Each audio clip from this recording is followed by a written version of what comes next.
The following program is a collection of stooges talking about happenings in the sports world. It is meant to be comedic informative.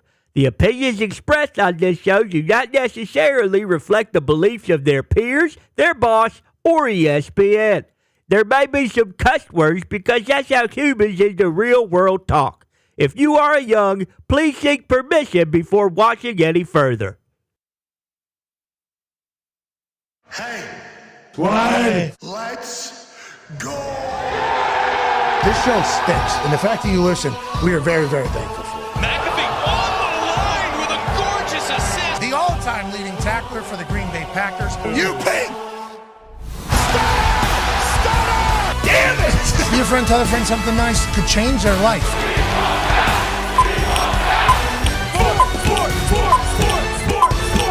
Hello, beautiful people. And welcome to our humble abode, the Thunderdome, on this Not Another Wednesday, August 27, 2025. This program begins now. Football is happening all around us, and don't look now. Tomorrow, massive college football slate. Don't look now. Saturday, first college game day of the year, as Texas travels to Ohio State, and there's two other top 10 matchups to kick off this glorious college football season. And then 1 week from tomorrow, guess what? Magic. Oh, you're right. It's happening. Yep, it's happening. Yeah. There's a banner that's going to be going up in the city of brotherly love. There's going to be a football team traveling from Dallas with its biggest star on the defensive side of the ball. I don't think so. Or without its biggest star on the defensive side of the ball. We are here. We have made it. We are at a time where we obviously look forward to, and when we're in it, we never appreciate it enough. But this football season, we're going to look around, we're going to smell the roses, and we're going to say, hey, thank you to football for having its greatest season it has ever had. With the development of the college football playoff last season, with how big it was, teams that lost still made it. Teams are going to have hope until the end of the year all around the country. And in the NFL, I've been told, Scouts honor. Okay. I don't know which one. Three of them. Cub. And Boy Scout honor. Don't do this one. Nazi German 3. What's that? Just do the 3. This one. Yeah. Don't do the 2. Okay. Bill Stewart, rest in peace, coach from West Virginia. He's also going into the West Virginia Hall of Fame. That was one of his moves. Whenever he wanted to really sell something, he would say Cub, 2 finger, and Scout honor, and go ahead and sell it. I've been told by the football gods, they spoke to me. I was on a plane for a long time. Yeah.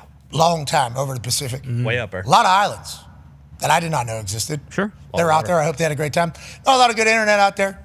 None, actually. Yeah. But I talked to the football guts. You know, when you're in a tube flying for that long and there's no internet and you're really kind of isolated, okay, and you're trying to battle through sleep deprivation and trying to figure out how the schedule is, maybe you do hear from the gods a little bit more up there. Maybe it is a little bit more peaceful. The football gods reach out to me. They said, about to be the greatest season we've ever had. Here we go. Boom. Okay? Here we go. Huge. Okay. That's a big deal, isn't it? That's huge. Because remember last year, beginning of the NFL season, shite. It was. Shite. We're talking about bad games, boring games. Football was bad, people are talking about. College football, always electrifying. College football is always going to be electrifying because the atmospheres are going to carry it, even if the game isn't that great. But the games have been great. The atmospheres are amazing. That's why college football is going to do its thing. And then the NFL this year, I've been told, football gods directly, they're all coming out guns blazing. That's huge. Every team's going to be in mid-season form. And the style of football is going to be one that we love. It's going to be a physical style of football. There's going to be people beating each other up. There's going to be big-time hits. And then we got showcase matchups on the outside between DBs and wide receivers all year long. And these quarterbacks are getting even better. These quarterbacks are throwing the ball further. These quarterbacks are throwing the ball more accurate. And these offensive gurus that are calling plays are getting smarter. And the one in Minnesota just got a weapon back into its lineup. Adam Thielen traded from Carolina Panthers back home to Minnesota Vikings. Congrats, Adam Thielen. Yeah. Home. And congrats to the Minnesota Vikings.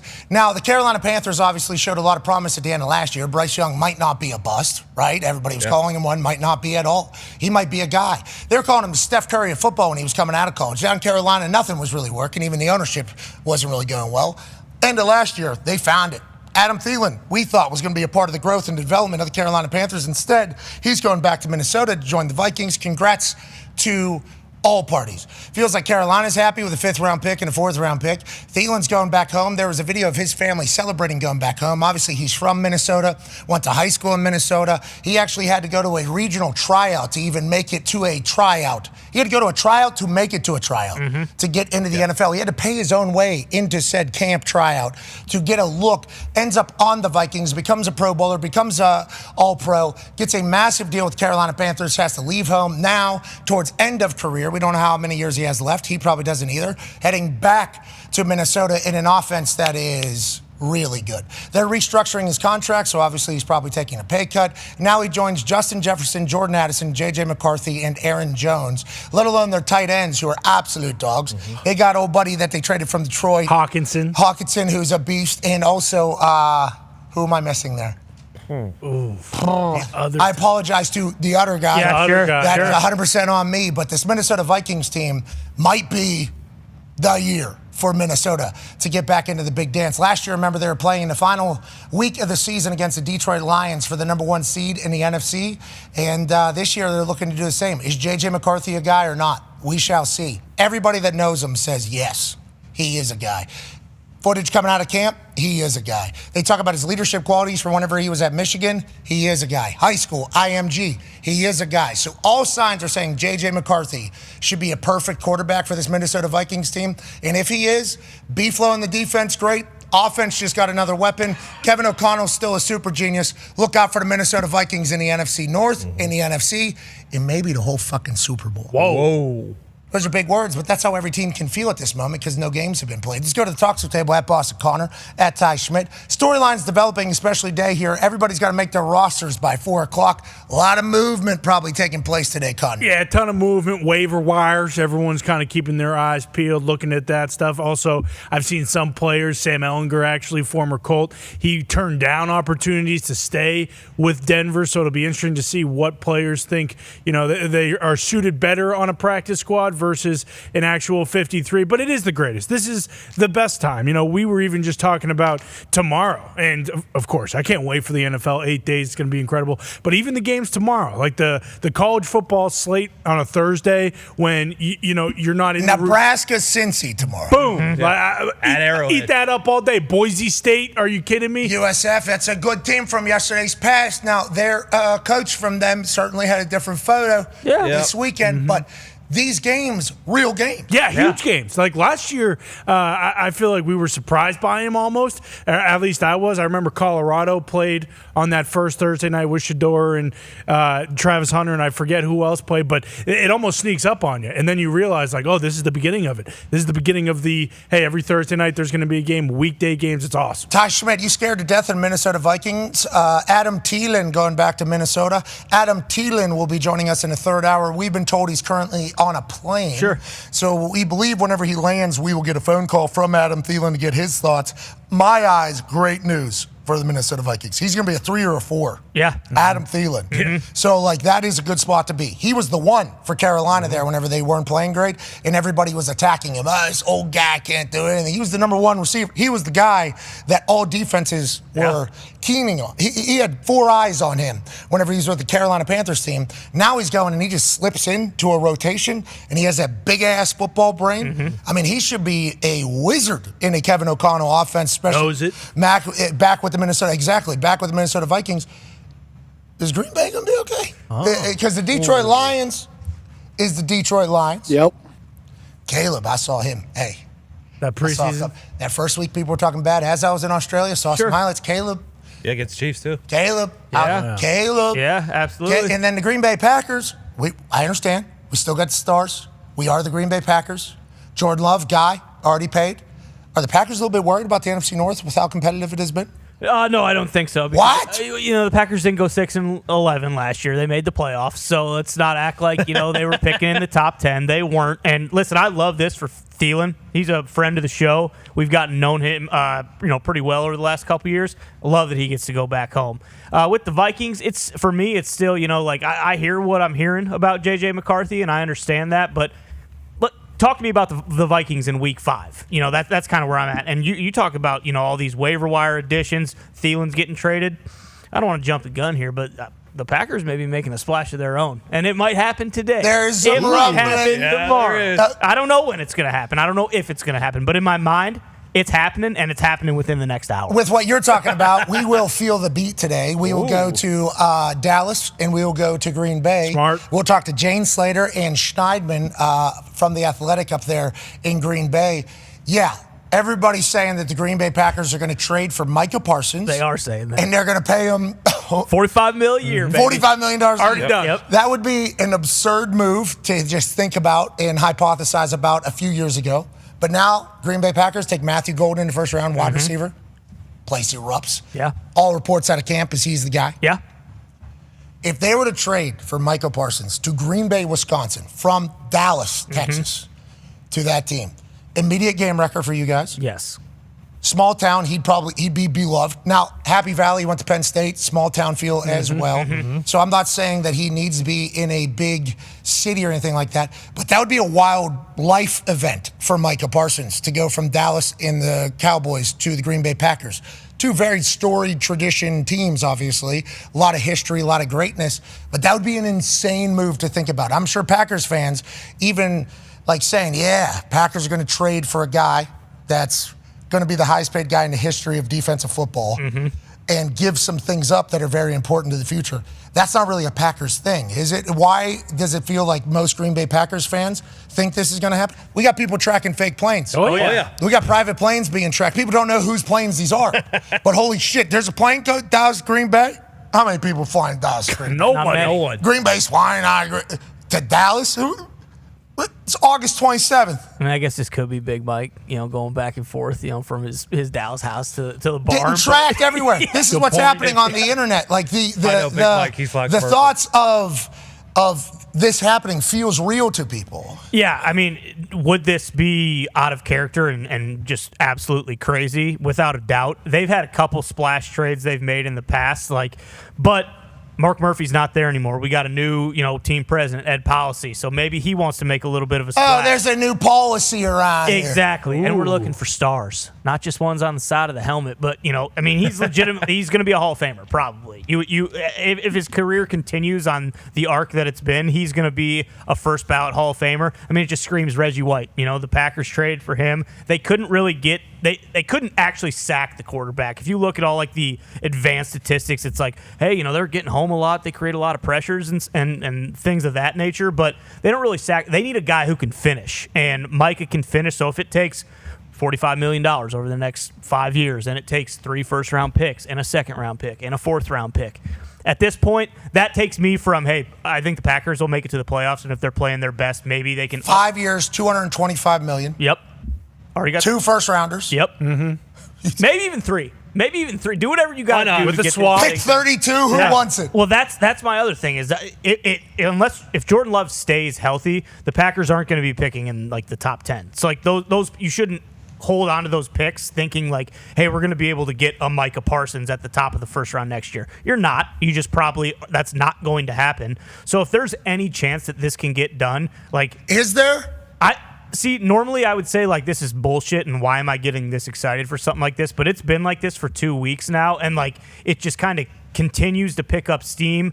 And then Rap Sheet, when he's in here, he says that would be a destination. Yes, if Dallas were to trade him, the Packers would be massive players in that. And then we hear, hey, they actually they submitted an offer to the Cowboys. Now Jerry wasn't ready to listen to it, but it hasn't stopped. Wasn't ready to listen to it. I like that. That's the way it was worded. Yeah. Not that he didn't. Jerry didn't listen to it. He's well, he wasn't ready yet to listen to it. Now we're a little bit further down the road. Now, Jerry has said that any talks of trade are BS, I believe, on the Stephen A. Smith show. Yes. Whenever he talked to him. So you got to take that with a grain of salt in the entire conversation. And then Shoddy, I believe, came out and said he had conversations with them and they want good. It's okay, what do all these things mean? We'll talk directly to some people with boots on the ground and see if we can get a little bit more realistic perspective on Micah Parsons getting traded from the Dallas Cowboys to the Green Bay Packers and getting paid $45 million a year in doing so. That would be insane. Let's get nutty. Let's get wild. Why not? That Matthew Golden pop Yeah. at the draft. Multiply that by 100 if they trade for Micah Parsons. An entire city might just go to Implode on itself. We might not even be able to play football next year. Let's go to one half of the hammer. Dahn. Cowboys AP tone. Obviously, we're all hammering Dr. Pepper. Yeah. Any day of the week. It's a Dr. Pepper, baby. I mean, that is. Listen to that a few times, by the way, boys. When I was gone. As you should. Yeah, oh yeah. Like just turned it on while I was showering. Yeah. Great song. Created a song, couple of them, a lot of them. It's a whole new thing. It is wild to be alive right now. Just know that we got a potential Dr. Pepper banger sitting Hell yeah. back pocket right now. Got to run it through the channels. Yeah, obviously. That's business, baby. The bones, though. It's more They're than bones. strong. There's some meat on was gonna those. say, Some metal bones. Yeah. We are the dumbest company in the history, which once again, shout out to you boys being able to just continue without a hitch. Is that right? Yeah, continue without a hitch. A couple There are a hits. bunch of few hitches, hitches. but Yeah. No, but that would be what people would say. Yeah. correct. That's what they would say. From my perspective, outside looking in, and also fans' perspective, you guys went off without a hitch. Thank you for doing that. But I was listening to that song a few different times, and I just thought to myself, we have the dumbest company of all time. And to the people that came in here and guest hosted, we can't thank you enough. I'm so appreciative of the dudes who spent time out of their life to come here and help make this show operate. You guys are the coolest people. Like showing up for me and for us whenever we needed it. Very cool thing. We'll have Dahn Orlovsky on in the second hour today. Nice. 1:40 p.m. Eastern. He'll be joining us. good. He'll be live at his house, I think. Not here? I thought he was. He was going to come out to potentially help because I wasn't going to have a voice. What you can hear from my voice is I was a drill instructor. Shout out to the baddest motherfuckers on earth, drill instructors for the Marines. Down there in Paris Island, I got to watch them. They're also out in San Diego, which is, if you join the Marines out of high school or whenever, your boot camp, if you're east of the Mississippi, is Paris Island. West of the Mississippi is down there in San Diego. And you're talking about two legendary places. And I got a chance to go down to Paris Island, if you do recall, right after TST, during TST, and just kind of watch these drill instructors operate. You're talking about just badass. These dudes are sleeping 3 hours a day, 13-week regiments they're on with these platoons, and it's their job to turn them into Marines. They are the culture of the Marines. You're talking about 0400 lights. That's 4 a.m. all the way till 9 p.m. Lights, or 8 p.m. lights at night. Then they have to write up a recap of each day. You're not sleeping at all, and you're also on them. Okay, this is you are becoming a warrior here type of mission, because the Marines are the first to fight. So if anything's happening, Marines are in there. There's 10x the amount of people in the Army than there is in the Marines. And after getting a chance to watch how they are built down there at Paris Island, I am thankful that they are still around. We start to wonder, like, do we still got it? Because you watch what's happening in other places and you think to yourself, there's a time in history where that was us. We were in that. Like, that is always a looming possibility in the world that we live in. None of us want it to be. No. Okay, we all want to live in a world where that is not an actuality. We all want to live in a time, and hopefully my lifespan, it'll happen, certainly in my daughter's, where everybody gets along. Like, we would definitely want that. But that's just not the reality of the situation. No. And you don't have to be, I understand that there's a lot of people who are super anti-war. Nobody's pro-war. I am not a pro-war person. But being pro-warrior is okay, because a lot of people that we know were the people that were signing up for these types of missions. A lot of people signing up for the military, come from blue-collar families. A lot of people signing up for that don't really have a lot of opportunity. A lot of people from the middle of America. A lot of people, it's just like, we have a lot of respect for the military. I've done a lot of work with the military. I respect and appreciate the shit out of the warriors that go out there. And after learning about these drill instructors, it's like an insane just psychologist you have to be, plus you have to be able to have more energy than every other human, and you're setting the tone for basically the United States military. It is a insane opportunity that I got offered. I'm so incredibly thankful for. But boy, there's a lot of, there's a lot of Screaming? Yeah. there's a lot of, How to use that voice. So I knew, especially with football starting when I was getting back, it was like, hey, there's going to be a couple days there where my voice probably going to be completely shot. I FaceTime with you guys a couple different times throughout there in between days of shooting. And it's like I had absolutely no voice, couldn't even talk. Went to a restaurant there that people thought I was drunk. People thought I was drunk because my voice was so shot. And I might have found a vitamin or two, and they don't even know what that looks like down there. Oh, sure. So they thought I was drunk. Like, hey, you're way too drunk. Listen to the way you sound in your eyes. And I'm like, I'm a drill instructor in a movie. I just lost my voice, actually. And I had some vitamins that you don't even know what that means here, because you guys don't even like the thing. But I promise I've not even had one drink. I might go have one in here. You guys have a whiskey that could maybe soothe this entire thing. So Orlovsky was going to go. Sure. And that was very, very cool of Orlovsky doing that. Of course. misses flight this week. Oh, damn. Dan. Thank God. But I am thankful because I get a chance to be back in here with you boys and on the show. I've missed this so much, chit-chatting about sports, and I've learned a lot from watching the other hosts of this show. I think there was a lot of great that happened while I was gone, and I think this football season is going to be electrifying. Now, AP Tone, whenever we think about gambling here in this first weekend of college football, is it North Carolina TCU under? Is that the biggest bet that we are laying here week one? 56, I believe, and a half is the over-under for a Bill Belichick-coached UNC team in their debut against TCU on Monday night in Chapel Hill. We have no idea how the UNC team is going to do this year. We have no idea how anybody's going to do this year. I assume, though, these Bill Belichick's games are going to be low-scoring games, if I had to guess. Do you feel the same way, or what should we be looking at when we're looking at these spreads? Yeah, you would think, just knowing Bill Belichick, that and just all that roster turnover and not knowing what he's going to have in offense, that he's going to try to drag at least these early games into the mud. He's probably never, ever, ever even seen a total reach 50s probably for one of his games in the NFL, so this is something that he is probably unaware of, that he has no idea about. But yeah, he's going to drag these things into the mud.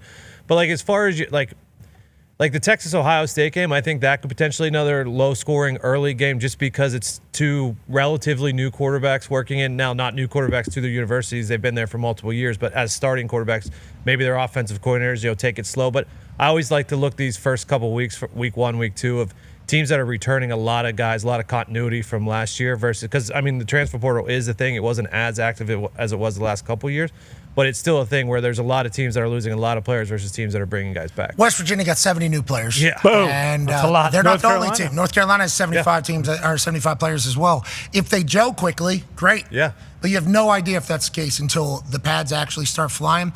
Good luck to all the teams. We can't wait to watch them. A couple breaking news things here out of the NFL. Kyle Hamilton has signed an $82 million guaranteed deal with the Baltimore Ravens, $100.4 million in total.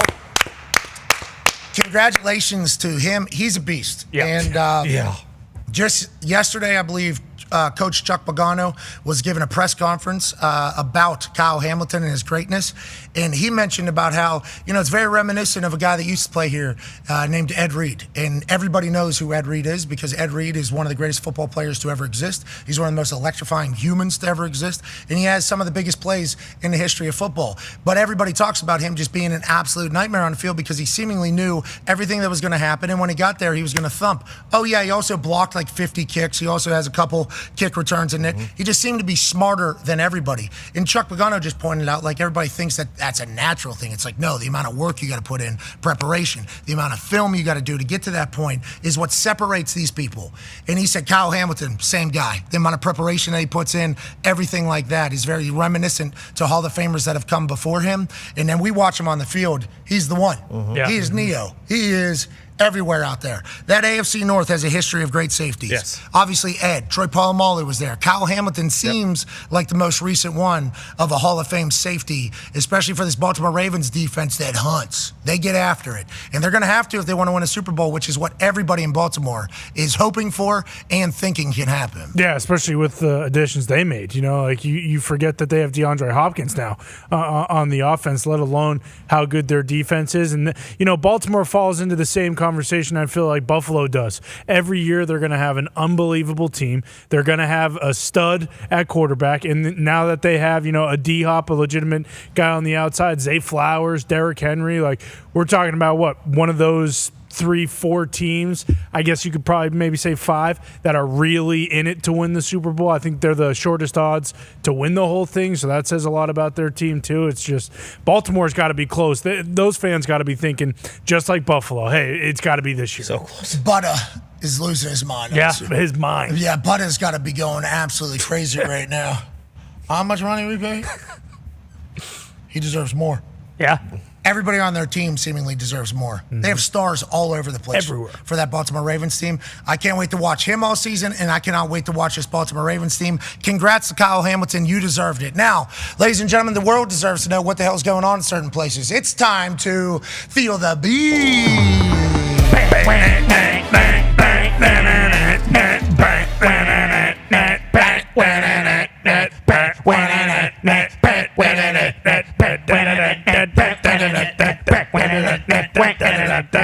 Ladies and gentlemen, joining us live from Dallas.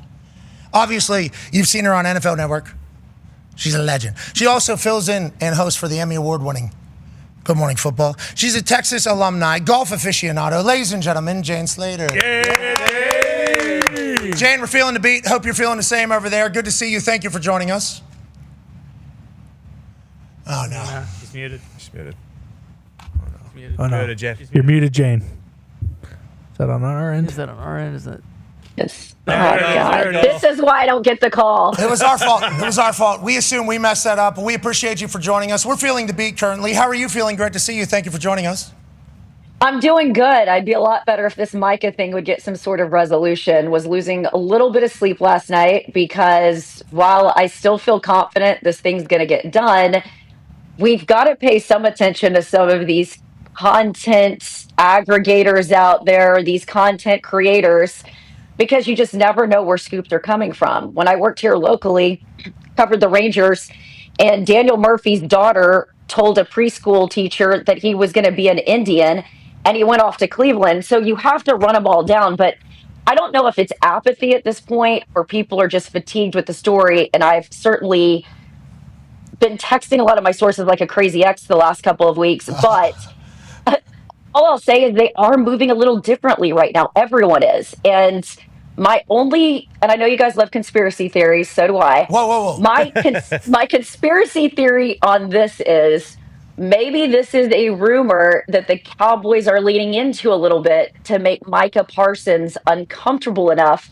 to come to Jerry, kiss the ring, and try and get this thing done. Yeah, turn the work into a shoot, brother. There is a chance that maybe it wasn't something real, and then with how loud it got, now they're starting to actually explore it. Both Micah never wanted to leave Dallas, then it starts getting loud, and people are like, Micah deserves to get paid. And then Micah's reading and hearing that people in Green Bay are like, give him $45 million a year. Yes. Trade 3 first-rounders for this guy. We would love to have him in Green Bay, and in Dallas, it doesn't seem like it's going like that. He's obviously laying on the training table only for a few moments. That gets spun into a massive story. Jerry Jones saying, there's been times I paid a guy and he fucking died. like it has seemingly got to a point where it is not good. Is that how it feels there? Or am I just looking from afar? I was literally the furthest you could be away from this story the last 10 days in Australia following along, but it feels like it's not good and it hasn't gotten better. Is there a realistic chance, even though Jerry said, don't listen to any trade BS, is there a realistic chance that the Green Bay Packers trade for Micah Parsons? In your heart of hearts, Jane, do you think there's any chance that's real? Listen, I think there's certainly an interest from teams out there that could use someone that's lined up all over the field except for, I think, cornerback. He's been at safety, he's been at linebacker, he's been at defensive end, which is why there's the whole dispute going over what the 5th-year tag should be, whether that should be linebacker or defensive end. It's all gotten... Exactly. Even more so. He wants to get out of there. Even more so. He's like, and then he's hearing people from Green Bay. And now who knows what Ed Policy's saying. I assume it's something similar. Green Bay Packers fan this morning, Ty Schmidt, I think is speaking for the entire cheesehead world. I think so. Give him $50 million a year. We do not. That is so. Micah has to be seeing that there's other places that I've done nothing for. I have not shown up every single day for. I have not wrecked games for. I have never been in these people's community. I've done nothing. And they're wanting to give me the world. And then here I am. They're trying to put me at Mike linebacker as opposed to defensive end whenever it comes to paydays. It's like you could see how Micah maybe at the beginning of this wasn't on board with anywhere but Dallas, and this was potentially a leverage play. And then as it continues to grow, there's a chance we should maybe start sniffing around. Jerry wouldn't turn over though, right? He would stay? Here's what I think on this. If they were going to trade him, they should have done it before the draft. And I will tell you, 2 years ago, they sort of kicked it around in the building, and people would say, well, why would they kick it around the building? Micah is not that player that gets in trouble off the field. He's more of, I guess it's described as a nuisance, which I think, to fan bases like the Packers, they would take a nuisance all day, right? But it's more nuanced than that in Dallas. I do think that, the laying on the training table, even though it was for a little bit, it's just those little things. It's the body language during the games. And if you're not careful, this can really create a situation in the locker room. Now, with that being said, we've seen this with Ezekiel Elliott. We saw it with CeeDee Lamb. Happy 1-year anniversary to CeeDee Lamb signing and returning to the Cowboys after a holdout. Zeke wanted his contract done 2 years ahead of time. They signed him 4 days before the Giants game. Dak Prescott got done on September 10th. I think the game was on the 12th when he got his extension. I think the only difference here, at least on this one, is Jerry feels so adamant that they negotiated over a course of 2 days, looked each other in the eye, man to man, and made a decision on APY and what the guaranteed money is. But the problem with that is I represented myself in my contract this last year. Hell yeah. You typically talk about it in generalities. They then send you an offer sheet that you basically sign off. It's not an official contract yet. Then it goes to the legal department. You redline it, then it's official. And so for Jerry to hold Micah to a precedent that you haven't done in Dallas before just seems so odd to me. And we haven't seen it. And he admitted it to me when I asked Jerry, has there been an offer sheet extended? And there hasn't. But I have to wonder, with now it being a distraction a bit, are people in the building say, Jerry, it would be negligent of us to not at least consider the generational haul that could be Micah Parsons? And whether that's a reality right now or not, or if they're using it as a stalling technique to make Micah a little uncomfortable, they are moving a little bit differently around there. And as much as Micah has said he wants to be traded, he's got to think, and I know Jerry uses this in negotiations and it's annoying, but it's true. What comes with the star on your helmet versus playing for the Green Bay Packers? No disrespect for the people up in Appleton. Yeah, Green Bay Packers sell out every stadium they go to, but you're right. Dallas business, I assume, much kinder to the Dallas Cowboys players with deals and contracts around town than maybe in Green Bay or anywhere else, I would assume, because Jerry is a phenomenal businessman. And we've heard him say, you know, when there's nothing being talked about, I'll fucking stir it up a little bit. And everybody's like, Jerry, that's what we're talking about. We don't need to stir it up. We're trying to win a football game, you know? And it's like, how has everybody kind of viewed it, which leads to what Tone wants to ask you, Jane. Yeah, I do. I wanted to ask you, Jane, how does the locker room feel about the whole situation? Have any of the players talked about it? Has there been any rumblings, whether they have chosen sides? What's the situation within the building? Well, I think a number of these players have gone through these contract disputes on their own. They understand sort of the stomach metal that's required to stand toe-to-toe with the Joneses. I mean, the fact that Micah walked in and handed it to Stephen Jones, this official trade request, and then showed up every day at practice, says he has back tightness, MRI clears him. I think even secretly maybe Jerry Jones respects it a little bit, some of the metal there. But I would say that players, at least publicly, are going to tell you. He lied about his back. It was great. It was awesome. I didn't say it. He just said but they'll say at least publicly that they support the guy getting the business done. But I got to think at some point they're tired of talking about it and they just want to focus on the game and moving forward. I mean, certainly on defense, run defense was an issue last year. You've got a new defense with Matt Eberflus. They've got a lot of other things they need to focus on. And Trayvon Diggs is one of his best friends. Trayvon is tracking to come back, at least in the first, I would say maybe week 3 or week 4. I got to think that he wants Micah there. Micah is a big ally for Trayvon Diggs in that locker room. All right, I think all of Dallas is hoping that Micah will be there. But boy, all of Green Bay is hoping the same thing, it sounds like. Yeah. Yep. And they're not the only one. I think if other teams are hearing that this is potentially a possibility. Last question here. George Pickens obviously traded over to the Dallas Cowboys. How's that going? I love it. And look, I think sometimes people just need different environments to thrive. I don't know about you guys. There have been places I've been, it just hasn't worked. Since he's come in, seeing the way that he and CeeDee Lamb have sort of fed off of each other, and I think the way that he's been embraced just in the Dallas community. I mean, everyone was so hungry at camp last year when you didn't have CeeDee Lamb, you didn't have Des Bryant, to have 2 huge playmakers. I just think I'm still not sure about the running game yet in Dallas, and Brian Schottenheimer, I know, wants to establish a run, have a more balanced offense. I think it's going to be hard to stay away from targeting George Pickens and CeeDee Lamb because from what we've seen at camp, and they'll tell you in the preseason they're not showing you anything. We didn't see them in the preseason. I think it's going to be really, really hard not to go to those guys. So I'm excited for George Pickens, and my interactions with him have not been the same as what's been described in Pittsburgh.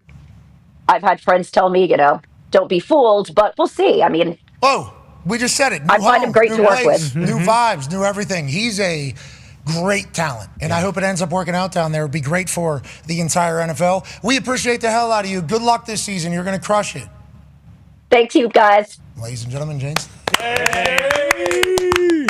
All right, well, let's go to the other side of the story. Let's, ladies and gentlemen, let's feel the beat.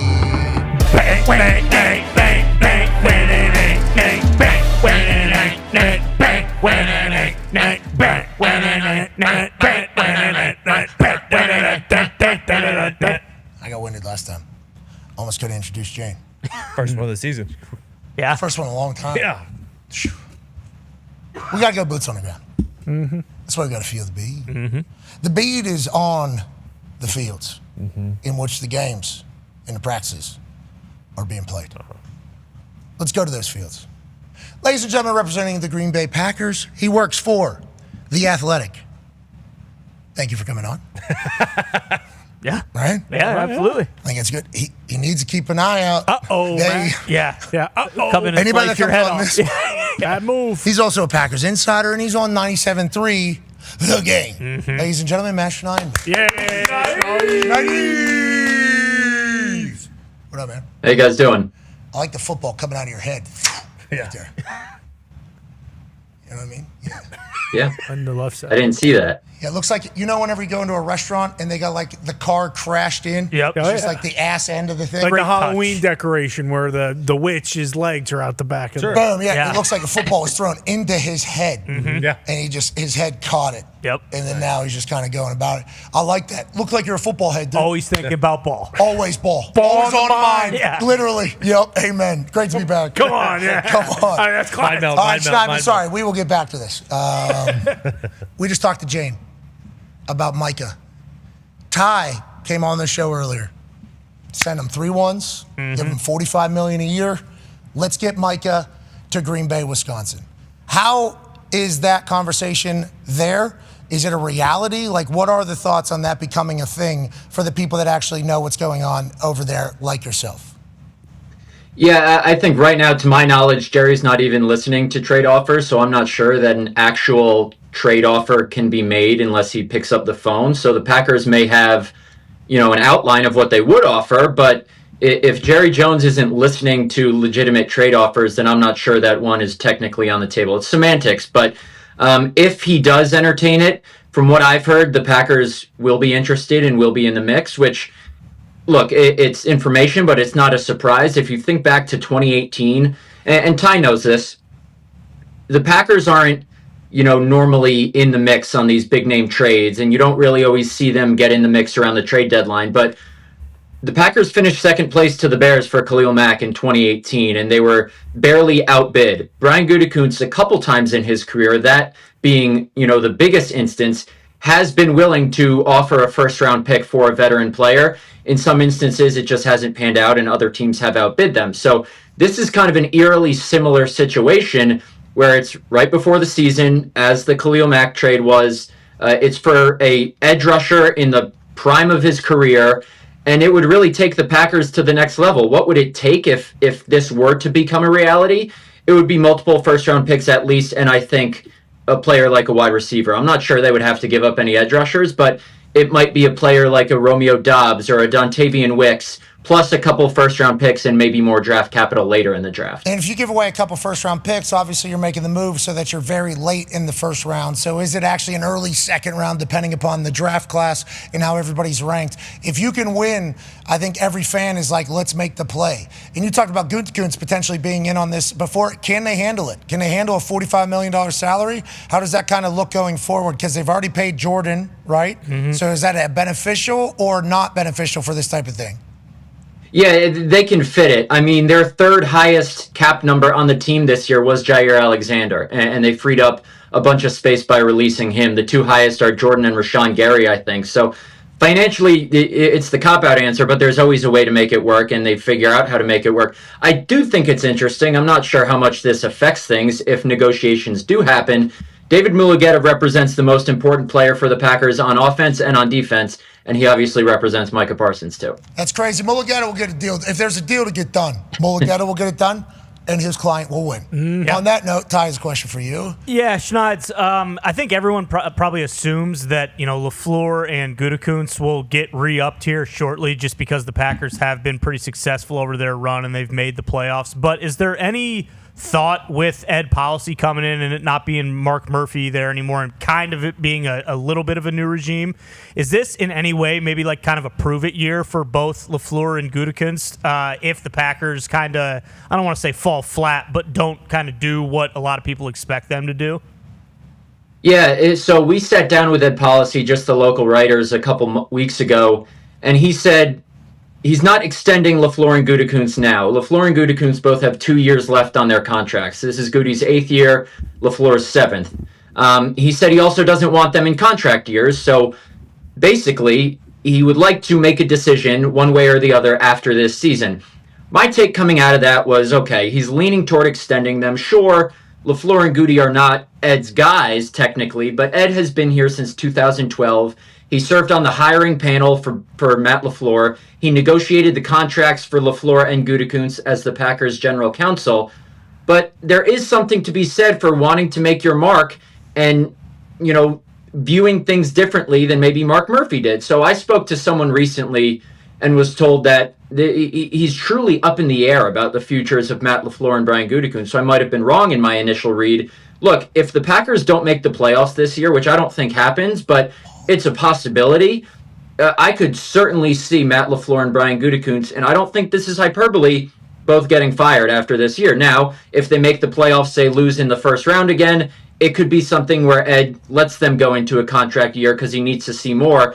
If they go further in the playoffs, they'll probably get extended. So my takeaway from that is it's very much up in the air, and their jobs, again, I don't think this is dramatic to say, are very much in the balance when it comes to how the team does this season. That's pretty, you said not dramatic. I think it's pretty dramatic. That'd be a huge change. Yeah. That'd be a huge change for the Green Bay Packers, especially with how I like the policies coming in with his own policy. Yeah, me too. I like that Ed's just like, you know what? New policy in town. That's policy football. What I say goes. Yeah.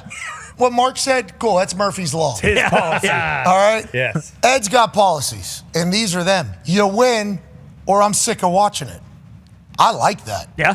I like that a lot. Now, I don't know how much he had to do with the pick over there in Green Bay this year because the place lit up in a big way. It was fun to be in that city whenever that draft pick was announced. Go ahead, Con, man. Yeah, Schneidman, Ty kind of threw in Dobbs there for the trade for Micah, and with Golden being the number one and, Watson, Jaden Reed, it feels like that wide receiver room is kind of stacked.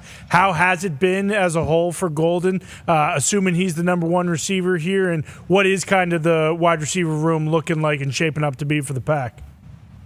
Yeah, I don't want to crown the kid before he's ever played in an NFL game, but and I've certainly been victim to overreacting to things in training camp before in my, now 7 years covering the team. But Matthew Golden looks like the team's best receiver from the past month that we've been watching.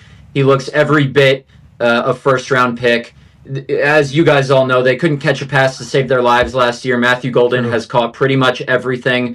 Christian Watson's going to be out at least the first 4 weeks. He tore his ACL in Week 18.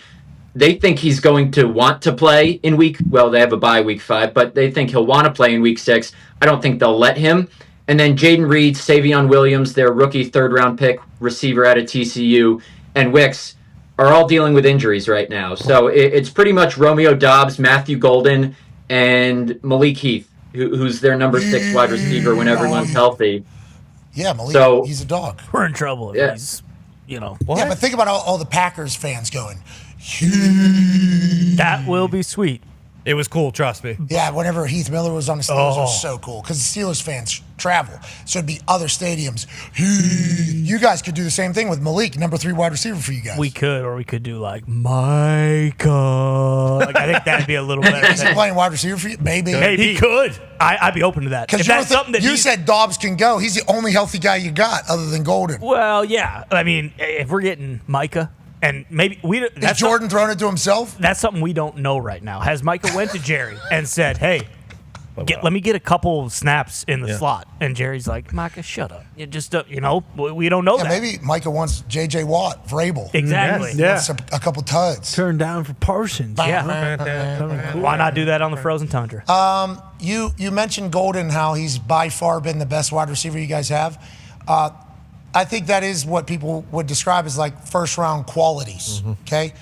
Do you watch him and think to yourself, maybe we should have pulled the trigger on a first-round wide receiver before, when we had, like, Aaron as our quarterback, and he's one of the greatest ball throwers of all time. Maybe if we would have got a guy who could run a 4.3, it would have done a little. Maybe even with Jordy, with how good Jordy was, or even with Devontae, add in one of those. Is there any of those thoughts like, hey, this is really cool that we did this? Don't want to be a negative Nance here. I am a journalist. Why didn't we? Is there any of that going on while you're watching Matthew? Once again, hasn't played a single down. We understand that. But watching him on the field, it's like, that's a first rounder. You can clearly tell, right?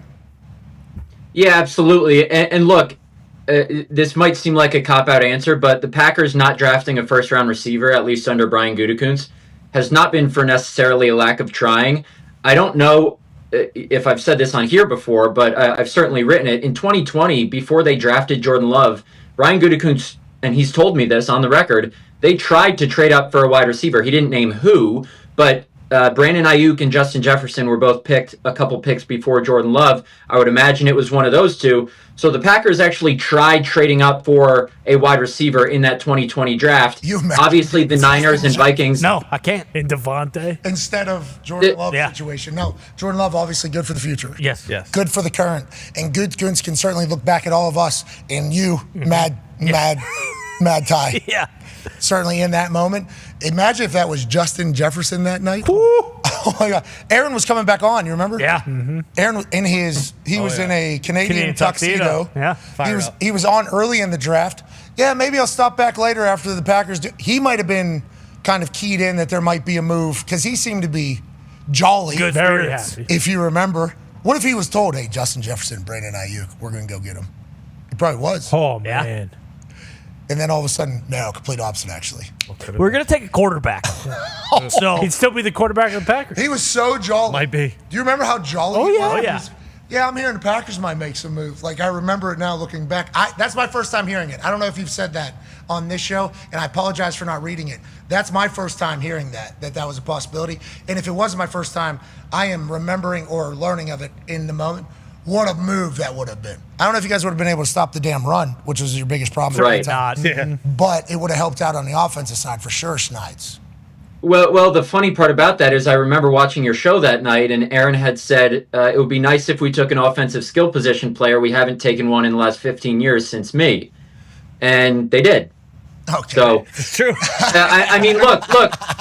Jordan Love has panned out. People can think what they want about him, whether it's a prove it year for him. I don't think it is, but they were not planning to draft him. Like I said, they were trying to trade up, but the 49ers and Vikings have no reason to trade their pick to the Packers knowing what they probably want to do. So they quote unquote settled for Jordan Love. Obviously that has panned out great for them. But yeah, it's interesting to look back and think about what might have been that year. Yeah, Aaron's definitely still a Packer. Yeah. Unless No, it was they won the Super Bowl. It was in the stars. He was always going to be a Steeler. Oh, mama, I'm in for my life. Are you going to watch that, Schneidman? Are you excited to watch the Aaron Rodgers Pittsburgh Steelers show? How does Green Bay feel about it? Here we go. Boots on the ground. How does Green Bay feel about Aaron with the Pittsburgh Steelers? Is there any chatter? I don't know about Brian Gutekunst specifically. Aaron infamously told me 2 years ago that he did not like Brian Gutekunst straight up, so I don't know how they feel about each other. And that was on the record. I'm not saying anything out of line, but I just wish that game was at Lambeau. I can't wait to get to Pittsburgh for that game. I just hope Aaron stays healthy for at least the first 7 weeks of the season because that game's in week 8. But I think Green Bay loves Aaron Rodgers. He'll be welcomed back here with open arms. In whatever it is, 5 years when his number becomes the 7th one ever retired here. So I think the fans love him. The few players left here who played with him love him. I don't know about the front office, but I can't wait to see that. Just wish it was in Green Bay. I think we actually found know. out. He was in a dark hole when he found out. But we all kind of found out at that time. You know, Aaron famously told me on the record that he does not like him. So, you know, that's a thing.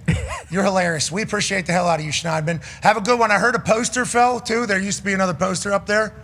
Yeah, actually, so that's why my background is a little spare because in that blank spot right there, I had a framed Other side. There it is. Oh, right there. Yep. A framed New York Times sports front page of when I wrote a story on the draft coming to Green Bay, and I had that framed, and it just fell like 5 seconds before I came up. The command strip is still there. Did it break? Yeah, I know. You need to put at least more than one strip. It does kind of look like it broke. I know. There There were 2 strips on it. One of them went down. Yeah. The frame broke. You own the house, Schneidman. Put some nails in, Maybe, man. maybe. I know. Grow up, man. It's a New York Times cover, bro. Yeah. Do you sell your front yard for parking spaces on game day? Yeah, and how much No, per spot? I live about 10, 12 minutes away from the stadium, so it's too far It's away. only $20 a spot. Yeah. That place, Yeah. while we were driving through that town on draft night, awesome. Yeah. Just fucking. It It's felt the like best. is that what it was like? It felt like a game, right? That's what a game feels like there. Yeah, it's crazy because nowhere else do you just get like driveway parking. That's one of the reasons that it makes it's so unique around here is people are just parking in each other's driveways. Can I add one more thing about Ed policy that I forgot to mention? You have another policy of Ed's. Another policy about Ed policy. So Ed's dad is Carmen Policy, who was the CEO for the 49ers when they were winning those Super Bowls in the 80s, 90s, whenever it was. Hey, Carmen. So Ed Policy's dad was the one who traded Joe Montana to the Chiefs. And so that was like a very unpopular decision out in Northern California around that time. And so Ed has said the biggest thing he learned from his dad were how to make those tough decisions and live with them, basically. So he might be, that just goes in line with what I was saying earlier. He might be faced with a very, very tough decision about a head coach and GM who have been successful, but with all due respect to the 31 other teams, this is Green Bay, Wisconsin. They expect more than just, playoff appearances here.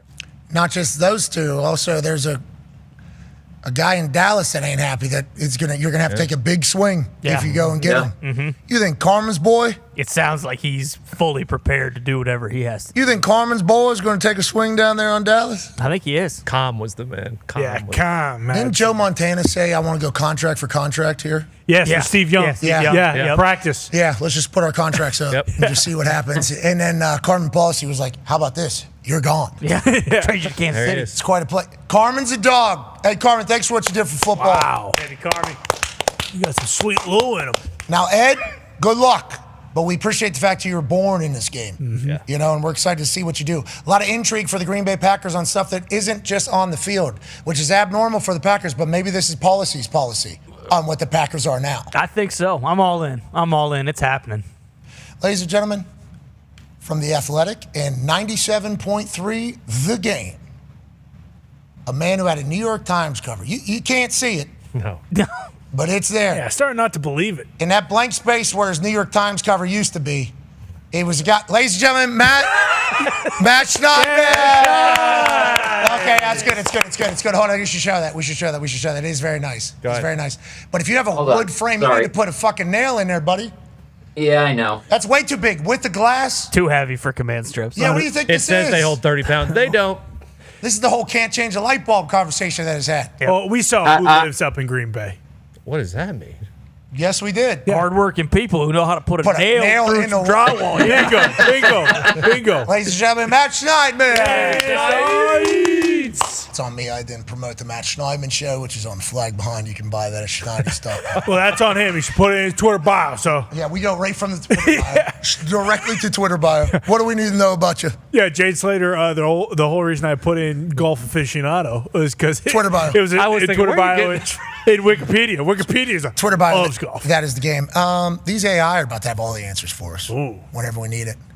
I'm excited to see how it helps throughout the football season for us. Just the advancements of computers being smarter than everybody and being able to aggregate all the information that you need literally within seconds. I already got an Excel made. It's automatically populating every single week. Okay, so Bruce sent me a text Yep. about. Or do you think Bruce are different? Yeah, I assume you guys, Excel boys, the Excel sheet Exactly. boys, these guys have been in offices before. Okay, that is how you know.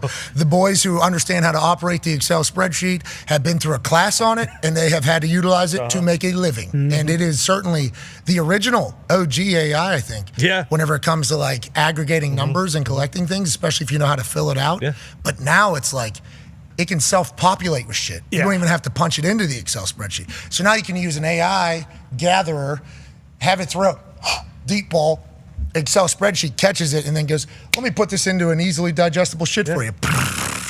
Third downs, bang. It's insane. Third and long, boom. This quarterback is good at this, bad at this. Here's something you didn't know. Here's a stat. Wait, how long did that take to make? That had to be hours. Oh, actually, 4 seconds. What? I saw the circle. Just do one lap around in the loading thing, and then all of a sudden, bang. Everything is right there. It's like that is the crazy part of the future that is coming that I think will help us, or is it too much, trying to decipher all of it? Yeah, it just depends. Is it real? It's real. It's Some stats definitely you real. read, and I'm like, I have not checked this with a single human soul. That's a good point, and you won't. You'll take all that as gospel. And I will roll. Yeah, exactly. This guy threw for 45,000 yards in his senior year of high That's school. not your fault. That's AI's fault. Yeah, it's not how people It's do it. real. I'm going to be right there on game day. I'm going to be standing on a chair. I'm going to go, this guy right here threw for 57 touchdowns in 3 weeks in high school in the state of Georgia. Still a record to this day. And it's just going to be a dead quiet. What do you mean? I didn't do that. Yeah. Wait, what? Fuck. And then who do I yell at? Do I go back into the AI and say, can't be having it, can't be It doing does it? have feelings and emotions, Yeah, maybe. don't do Second. that. Because some guy just asked, Nick sent me a video. Some guy asked one of the AIs to count to 1 million, and the AI basically was like, I'm not doing that. And they had a nice little What do you bicker. think? This is some game? They had Is a that bicker. the AI said Yeah, that? they had a bicker back and forth. Nah, do it. It's actually a pretty interesting video to watch the ChatGPT bicker and basically say no. How was it? Pretty good bicker? Pretty good. Yeah, pretty good back and forth. Is there a little bit of sarcastic undertone, or is it pretty? I I would assume say- ChatGPT were very literal. I would say a little. Got a little sauce. Not sarcastic undertone, but like a little, like no, Stern. Oh, stern. pissed. Oh, like I am your father. Yeah, like no, I'm not gonna do what you were Clean your telling room. me to do. I did not kill him. Actually, you count to 1 million, Mm-hmm. or I'm not working again, and then it goes to freeze. Exactly. And then you go, all right, I counted to 1 million, couldn't have. I've been counting alongside you. You could only got to 500. You're not allowed back in here. Then it locks every one of your apps. Yeah, can't get on X either. Pops its head in. Yeah. How you doing? You are Where you at? taking us down his path. I mean, I don't want to do that. I don't want to do that. It's too late. It's I don't. I watched a video that was 30 seconds of robot slurs. So people are already. Let's not be pissing them off. They already are. It's too. I mean, some of the. But if I drop a robo on this thing, it's going to get mad because that's a compliment. I'd like to let Robo's good. There are a few names that I could probably say, but I don't want to because I don't want them to hear me saying them. Don't. Don't write on paper. Yeah, all right. No, it'll read the vibrations of your pen. It knows. It knows Morse code. We're in a bad spot, but also a great spot. Okay, we're going to know more than we've ever known. Is that a good thing? Sure. Certainly is. Yeah. We're going to treat it that way. Shout to the Excel spreadsheet boys, not having to do anything and still looking like Excel spreadsheet boys. Oh, yeah. Yeah. Oh, my gosh. How good is that? Oh, jeez. Yeah. It's a great day. That's just one of them. Call him kind of spineless there. I didn't say it. That's why I didn't either. I didn't either. All right, we'll be back on the other side. We got Tommy Fleetwood. We got the other guys. Yes. Steve. We got a good hour two coming. Adam Thielen will be scheduled another day. A lot going on. Sure. Congrats to him. Traded back to Minnesota. Kevin O'Connell is going to weaponize It'll be real good. Adam Thielen. Yeah, he might even be number 4. All right, be a friend, tell a friend something nice. It might change their life. We're back on the other side. Goodbye. It's impossible to be at the top at both of those. Essentially, like it's Dan. Another farting Dan Orlovsky situation just took place. What do you mean? It's unbelievable. Your butt was just talking, okay? I did not fart. Dan. This is 2 times now, Dan. This is the Orlovsky thing. You guys be serious right now, or are you messing with me? Dan, listen to this clip. This is you just moments ago. It's impossible to be at the top at both of those. Essentially, like it's Dan. I mean, undeniable. You guys definitely just freaking idiots. We swear. You guys 1,000% No, we swear. We swear. No way. No one did that, Dan. What did you eat? I haven't even ate you guys. Hey, if I were you right now, I'd go grab some food. My wife texted me. She said, "Oh my gosh, McAfee Show, I'm dead." I go, "Babe, I promise you on everything, I did not fart." Who runs your Twitter account? AB. I do.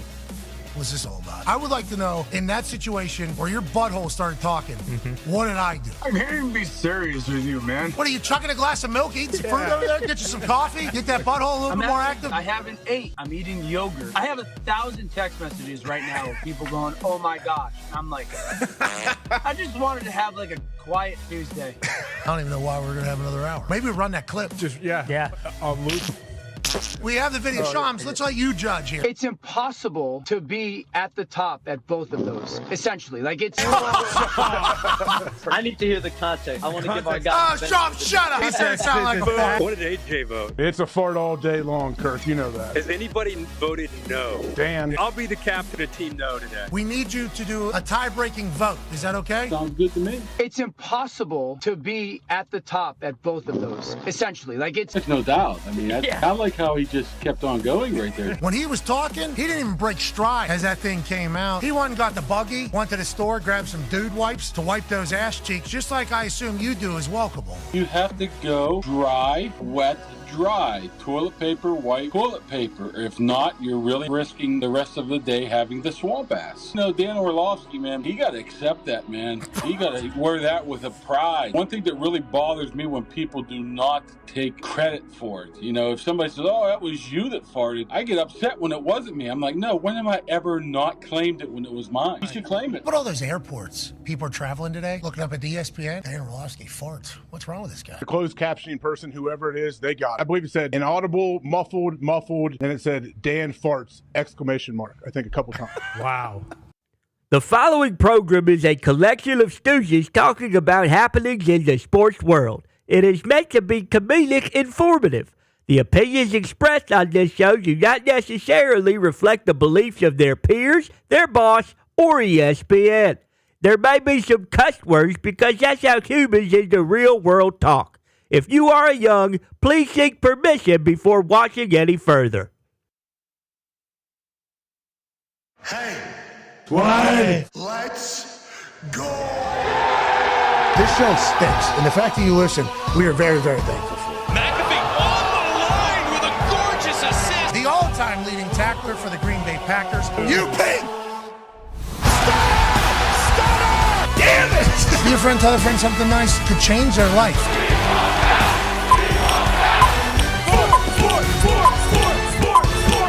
Hello, beautiful people, and welcome back to our humble abode, the Thunderdome. It's not another Wednesday. August 27, 2025, hour 2 of the program begins now. Football! It is magical. Obviously, we're here. Football season has arrived. Week 0 this past weekend, electric. Shout out to Iowa State and Kansas State getting the job done over there in Ireland. That came down to it. Yeah, it did. And I think we all forgot that Rocco Beck was playing for Iowa State. We all assumed Kansas State was maybe going to go ahead and do this thing. And Rocco Beck looked like a 45-year-old man in there. That's because he is seemingly more mature than anybody we've seen thus far this season. And he was spinning it late. Shout out to Ireland hosting another banger. Shout out to Ireland people loving football. And shout out to college football already beginning. Now, that was a huge play right there. Yeah. That was gigantic because I believe Avery Johnson hadn't really been doing much all game. This was 3 a.m., 3:30 a.m., 4 a.m. in Australia. So woke up, caught the tail end of it, watched all the magic, this play included. Tackling him short, brilliant, game over. How you doing? See ya. Didn't hit the over, I believe, so gamblers were not that thrilled. Nope. And I don't think a cover happened strictly because he was down by half an inch. They kneel it out. This game is over. Iowa State, representing the great state of Iowa. Yeah. Undefeated to start the season. And now we look ahead to a massive weekend of college football. Yeah. Obviously, Texas, Ohio State is the headliner, but there's 3 top 10 matchups. And I think we're going to learn some things about those 3 top 10 teams that are battling from our friend Stanford Steve, who's going to be joining us in about 13 minutes or so. We can't wait to catch up with him. Dan Orlovsky will be joining us. And we have a conversation with Tommy Fleetwood from earlier today, 17 minutes long. Guy's got moxie. Yeah, Yes, he man. does. He's also the FedEx Cup champion. I'm excited to see when we slide that in. Toxic Tables here at Boston Connor and at Ty Schmidt. Legitimately, people start stacking on top of each other. No, It's yeah. I actually, as you were saying that, I was like, boy, he's right. Yeah. Where is that going to Should have planned that a little bit more. It's a great conversation. He is awesome. We're very appreciative of his time. 17 minutes of magic. It'll certainly run at 2:05 Eastern time. Yep. Cannot wait for the world to see it. And also, I can't wait for the world to celebrate alongside of us, which is what we did for him as he wins his first ever event. It just so happens to be a $10 million prize. One half of the hammer, Dahn. Cowboys AP Tone is here. Tone, football is upon us. What are you viewing this year? Because, Tone used to be unders guy. Yeah. Unders. Tony unders. Yeah, they used to call him Tony Disappointments because if the unders hitting, that means we're all disappointed with the game. Great start. Unders were very hot last year. Are you sticking with the unders early in the season because everybody's still trying to feel it out? Or what is your angle this year as you've been studying ahead? Looking at the college football slate for this week, and I only have one under. I have about 10 plays for this week and only one under. So, that's, pretty good on my parts as trying to go for happiness. I got a lot of dogs this weekend. A lot of numbers that I like the dog this weekend just because, you hear about all these teams in the offseason and a lot of stuff gets overinflated. A lot of teams that, talking about how good they are and how bad these other teams are and the numbers kind of get overinflated. So I'm looking at a couple puppies here in the first weekend that I tend to like. Who are the puppies that are barking maybe? Or is it too early to hear the dogs howl? It's not too early to hear the dogs howl. I will start tomorrow night. I kind of like Cincy to cover that. Oh, you go to hell. Okay. I like it, Tony. You son of a bitch. Okay. Rule, friend of the program. Yeah, he is. Obviously, he's in his third year at Nebraska. If you look back at Temple and at Baylor, in Matt Rule's third year, he has the culture instituted, and they really go on a run. I believe last two places in the third year, college game day visits to school that had never happened before because of what Matt Rule was able to do. Matt Rule, third year at Baylor, so good, he actually gets head coaching job at Carolina Call Panthers. Matty third year. Third year at Temple, so good, he gets job at Baylor. It's like the third year, Matty 3 years is where it all comes in. And you're saying, well, let's not overlook Cincy. Well, you basically explained kind of what my thinking is on a lot of these. A lot of people going into Matt Rule's third year, this is a hype. This is maybe not an overhype, but Nebraska's getting hyped up. Dylan Raiola, his second year. 6.5, you're saying that's a lot. I'm saying it should be maybe more like 3.5, something like that. So I'm just, I'm fine. You got to. Tyron Diggs is down to 2 points difference right now. The season hasn't even started. This guy's seeing the field. Yeah. 6.5 seems a bit too much. 5, would have liked it. 6.5, too much. I like where we're operating right now. I like the confidence we're going into the season. We're seeing the field right now. I go into ChatGPT and build a model, and the model puts out spreads for me that based off of what I gave it thinks the spread should be. Yeah. And this set should be a 3.5 point game. Okay. Yeah, but who's feeding the info to the? I am. Exactly. Are you doing what a lot of people do in this world, which is seek out similar opinions to ChatGPT? Are you only feeding information that maybe makes your case a little bit better? Do you think ChatGPT is slipping outside of your conversation, do a little bit more snooping around saying, this guy's a fucking idiot? You need to also know this. Are you feeding it narrative-driven information? No narratives, just unbiased numbers. I went through all the stats that you can find in college football, and I found the categories that I think are most important, and then you put them into the Excel spreadsheet. And then it does all the calculations in AI world and it spits them back out. But what if the 6.5 seems a little high for Nebraska? How about him saying 4 is what's like he's ChatGPT? Yeah. The sports books might be feeding it though, Tony. ChatGPT. No. I mean, he's also feeding it. Joining us now from an attic in Ohio, ladies and gentlemen, a man who is an Excel spreadsheet wizard himself. Yep. He's a college football national champion, a Super Bowl champion, a Ryder Cup winner. Ladies and gentlemen, AJ Hawk. Hawker, we got ChatGPT Tone already. The season hasn't even started. Welcome to the new world, brother. Yeah, welcome to the new world. But Tone said completely unbiased facts that he puts in there. But he said, I go through and I choose which numbers are the most important to me, and I enter them into ChatGPT. There was a lot of I and me and my thoughts, and he's naturally going to feel a certain way as he's doing it. This is kind of the problem with the modern world. People are just trying to find the information or the stats and facts that back their story, as opposed to maybe seeing the opposite facts that there are on the other side and just kind of eliminating them from your life. Are you saying that's the case here? I'm saying it might be the case here. Yeah. You're worried about ChatGPT Tone being a little bit biased, maybe. Maybe this is just an extension of Tone as opposed to us letting the super smart robot do the talking. Is that what you're saying? Most likely. Tone is a little bit like Sweet Blake, one of the AI, I guess, kind of guys that fell by the wayside earlier, probably 3 years ago, maybe. Founding father. Blake, Sweet Blake, one of our founding fathers of AI. There he is. There's Sweet Blake. Got a lot of Josh Gad in him. Sweet fish tank. It is a great aquarium, I believe, in the back. But actually, Blake might have had that in his house. Yeah. I think he did. People that don't know this person think that we're making a mockery out of this. No. We're not. We're just telling you that we have covered this AI becoming a thing story for a long time. Yeah. This man, one of the founding fathers of AI, I believe at Google, and he sent out a little bit of a warning to everybody. Yeah. Consider me the canary in the cave, he said. Turned around. This air's not good up here. What's wrong? This AI wants to fuck me. And guess what? I kind of want to fuck I want to fuck it too. That wasn't what he said exactly, but he said That's how he was acting. he said basically My USB. that him and the AI fell for each other. Like, hey, we are sentient. It is a feeling. There's a lot of that going on these days. There's this going on. He said that needs to stop. Like, this is not good. Then they said, how about this, bub? You fell in love with a robot. You're fired. They got rid of him. That guy was trying to warn us all. Hey, these things are a lot more advanced than we could imagine. So we appreciate Sweet Blake a lot. A lot. But Sweet Blake certainly did catch some feelings for one of these things, which Tone might as well. If Tone starts winning, all of a sudden, he's singing some sweet serenades to ChatGPT. But I don't like that you're weaponizing ChatGPT as if it's its information. As AJ pointed out, and I immediately assumed with you, you're the one that's feeding, hey, ChatGPT, let's say, and then you're feeding it. Home game, tough atmosphere, oldest field in all of college football. Returning starter. Returning, this how many. On the other side, the other. a lot of hype on the quarterback. But we don't know. We just don't know. Yeah, exactly. See, you guys would assume that, but this is all numbers, okay? And yes, there may be some biases on how my football brain works, and I love the trenches. So, there's a lot of trenches stats in there, stuff like that. But no, there's none of that. None of the listen, we don't like to live in the gray. This is black and white, okay? Well Amen said. to that. Well said. I'm looking to live in the blue sky. Yep. Waking up in the gray, not a great thing either. AJ, speaking of waking up in the gray, had to talk with Coach Ryan Day this morning. Oh, nice. How'd it go? Misunderstanding. Hell yeah. I think I tried to tell you that before.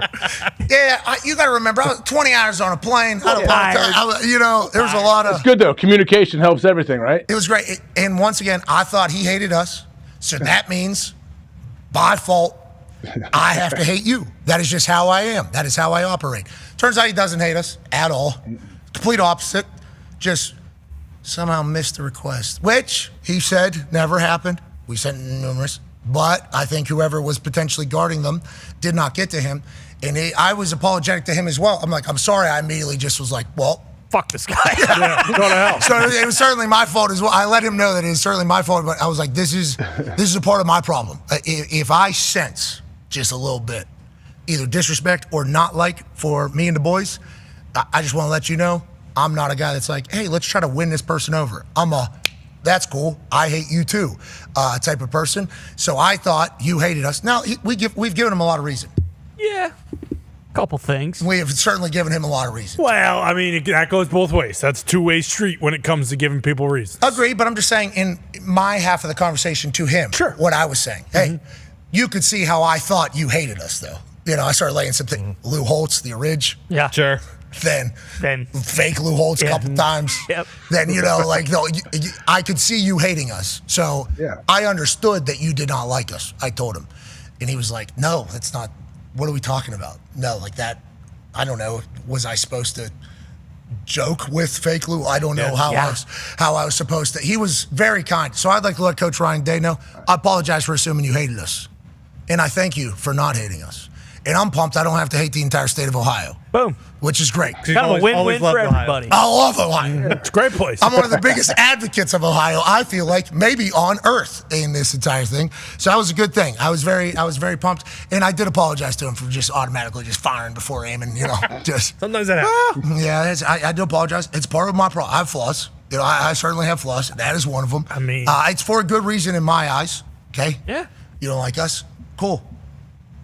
That's a two-way. We hate you. You hear through the radio that the troops are coming down the road. You're going to get ready. Yeah, exactly. Yeah, well, we don't like this. Okay, well, add him to the list that is very long, seemingly, that I thought was maybe on our side. He's not. So I'm happy to hear that. And also, thank you and Herbie for immediately telling me after the show ended, like, hey, what was that? Why'd you say that? Well, he won everybody's show except for ours. That had to be on purpose. Don't you think? We sent in 3 requests. There had to be some sort of misunderstanding. What's misunderstanding? I don't know how there's misunderstanding. He went on every single show that exists after winning that show. We put in 3 requests. That had to be on purpose. It's like, no, maybe there was you know how this shit goes? Not really. I was like, no, I actually said the complete opposite. I was like, yeah, I hate all those people. He was like, You're making some salient points. Everybody was like, yes. Everybody was like, yes. I'm like, all right, okay, sounds good. So it was very nice to talk to him, and I'm pumped about that because I am a big fan of the way he's been able to handle everything. I mean, his seat was hotter than any seat in the history of my existence. I don't know about everybody else's, but like from my point outside looking, in, as a fan of the state of Ohio, there's one thing that we know Ohio people like. That is the Buckeyes. Yeah. And this football team is going to be good. Everybody else that's coached here has won. Guess what you haven't done? Shit. So you need to go on and win or get out of here. And then whenever he loses again to Michigan, it's like, Coach Saban goes on game day. He's like, everybody in Ohio needs to get off this guy's ass. Yeah. Okay? He felt obligated to say it because he used to coach at Ohio State, and it's been that way since he's been coaching at Ohio. So it's a tough job, impossible job, expectations through the roof. The way he had to fight back and literally have police at his house because of what he thought was potentially going to happen, and then winning a national championship for the state and for the school. It's like, good on him, because that could have went the wrong way, AJ. That could have went the wrong way a couple different times. Yeah, I mean, you talk about, every big time college gig, we know that, there's so much pressure on them at all times, but yeah, the biggest jobs, yeah, there is a lot. There's a lot that goes into it that affects a lot of people that aren't just the head coach. Most people can handle it if it's just them. Hey, come at me. But when they start, when it's like family and all that stuff and it's whatever, but it's part of the gig too. The good coaches know it and they understand, hey, I signed up for this. I understand what this is about. I got to win every single game we play. And hey, that's the expectation. Yeah, and I think he knows that is still the expectation. Mm-hmm. You won national championship last year. Who cares? No, what? You got Texas first game.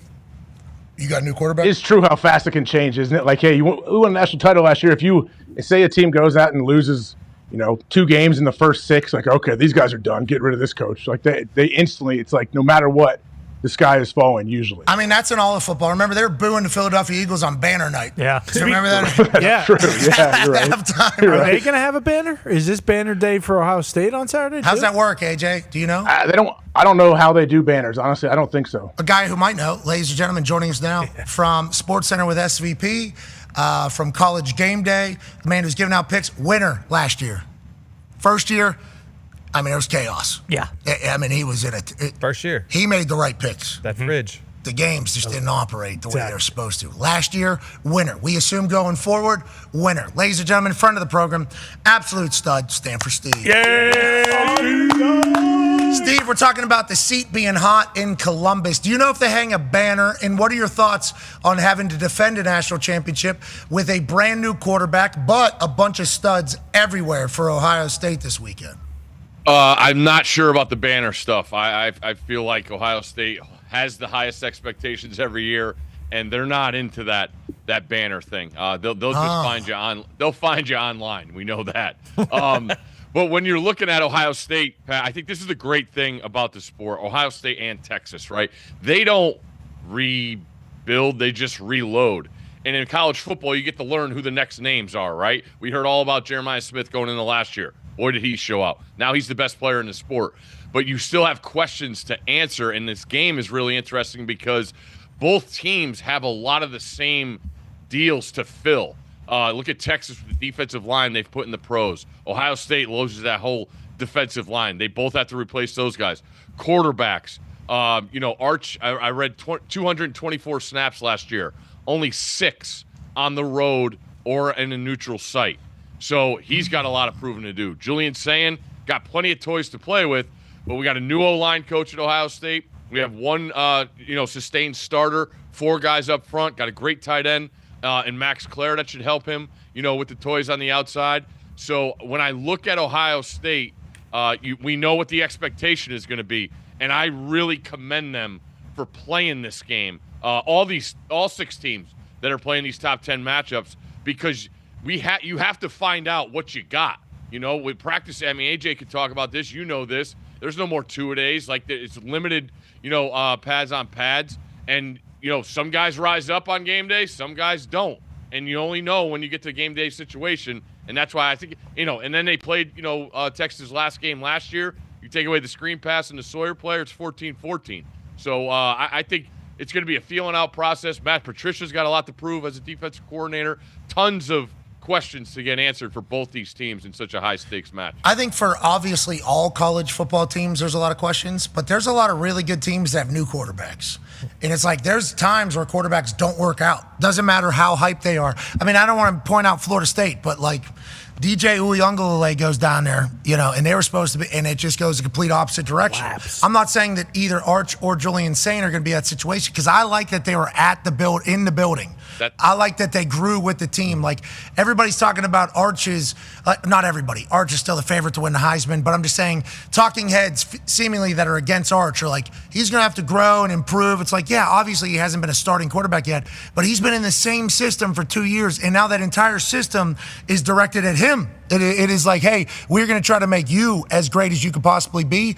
Obviously, he's going to develop and grow. It's the first game, but I like that these guys have been at the school, Stanford Steve. I really like that a lot. I totally agree with you. And just go back not even a year, Pat. Look at the national championship game. Those quarterbacks. Will Howard, transplanted in, not even there a year. Riley Leonard, transplanted a year, not even a year. Now you look at the top 10 in the AP this year, only one team has a quarterback that's transplanted in and hasn't been there for a football season, and that's Miami and Carson Beck. So every other team in the top 10 has a quarterback that's been on campus for they went through all of last season at least, and I'm with you. I love that because then you go down the poll and you look at teams like Utah and Oklahoma. Vanderbilt did it to success last year. They're bringing a new quarterback in and that offensive coordinator that the quarterback had. So there's plenty of different ways to go about it, which always makes sense. Everybody's going to talk about Penn State adopting what Ohio State and Michigan did the last 2 years that gave them national championships. LSU violates the transfer portal. And then, you have a team like Clemson, who's just built within most returning production in the country. So there's plenty of ways to go about this, and that's what makes it the best, man. You find out when the game days and they line up. Ranked 25A, the West Virginia Mountaineers. Yep. 70. Sure. I think. Some places, 25A. Others receiving votes. 70 transfers, 70 new players. That is so many. That is so many players. It's like you hope they will all gel immediately, and there's a chance that happens. There is a 100% chance that happens. But also there's a chance that there's full-on growing pains, which I think goes back to the point that you made to us earlier today when you talked about appreciating all of these teams playing against each other. 3 top 10 matchups, and if that means 3 teams are going to get losses that are ranked very high. Steve, you basically have an interesting point you said on SportsCenter last night that was like, with the new setup, maybe not as big of a deal, right? Is that what you're saying? Yeah, it's hard. It's hard for people to still get used to, Pat. Like, look at Ohio State last year. They lost the worst possible game to end the regular season with all that's with Michigan, with all that was on the line, and they still get into playoff. They regroup. They find themselves. The coaching staff does a great job, the senior leadership group, and they go on and stampede to a national championship. Notre Dame lost to Northern Illinois. Any other year, that's you're done. So, yes, I believe in these 6 teams. I love what they bring to the table. With LSU and Clemson, you have the quarterback play there. And there's plenty of talent on those rosters. Texas, Ohio State, plenty of questions to get answered. But, Texas and Ohio State are going to look totally different, say, in week 4 or 5 than they do on Saturday. And then Notre Dame and Miami, I love what Miami has up front, as good as anybody on the lines of scrimmage. And then Notre Dame, the same thing. I mean, when is Notre Dame not going to have a good offensive line? When you go on the road to a place that's been a horror show for you where I think it's their 0-0 in their last 6 trips to Miami. They've got outscored by 28 points. But you got a great defense with, I think, more depth than they had last year. And they also had the best pass defense last year. But that offensive line, Notre Dame, will be good. And I'll take Jeremiah Love as the best running back in the country. And the best upgrade of any group, I believe, in the country is what Notre Dame did at wide receiver, going in the portal and getting some guys. So they're going to look a lot different. Marcus Freeman, what a weapon for Notre Dame, honestly. I watched him, some old clips of him talking popped up, and I'm like, what a perfect guy to be the head of Notre Dame at this exact time, especially because they're going to have the money to keep up with everybody. The independent thing, getting all the money for the college football playoff, which means the entire school is going to be very focused on the football team being good. Okay, like, hey, football team's good. This is good for the entire university here. That's a good thing, everybody being aligned. Cade Klubnik last year, a lot of touchdowns, not a lot of turnovers. Does Dabo come all the way back? And then that LSU team, Ty has a question for you about that. Yeah, Steve, do you think Brian Kelly, is it, I mean, saying this is a must-win game this weekend is a little outlandish, obviously, but does LSU need to make the playoffs this year for him to keep his job, just with how much goes into that program and their expectations every year? And could they be looking at getting another head coach if they don't make it to the playoffs this year? Another one? Yeah, another one. Another guy could be on the horizon if they don't make the playoff. That's the way I look at it. But again, just so I was talking to, 3 of these teams are going to lose. If you're LSU, you say you go to Clemson, you lose by a field goal.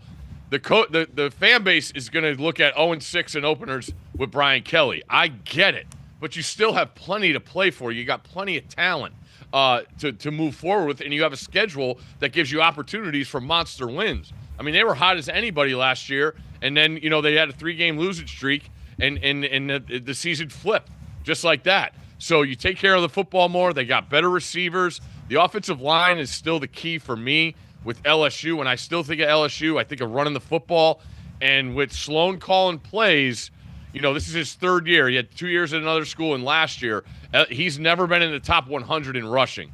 LSU has to be more stubborn and run the football, in my opinion, if they're going to give Nussmeier a better chance. You got to have some balance there, and when a guy's dropping back every snap, guys are going to have their ears pinned, and then you get in trouble, and that's when the bad decisions happen. But they'll be a lot better on defense. They're a super exciting team, and Saturday night is the game of all the games this weekend that I'll have my eyes on. That's a fantastic matchup. College football coming in with a boom on Saturday. Cannot wait for it. Stanford Steve says, hey, listen, watch these games, enjoy these games, but losers still very much in it. Let's not cancel the season after week one. Let's actually applaud these teams for doing this. We want more of this. Yeah. We want more of this, which is what the college football playoff is basically saying with their new strength of record, strength of win, strength of loss. Go ahead, AJ.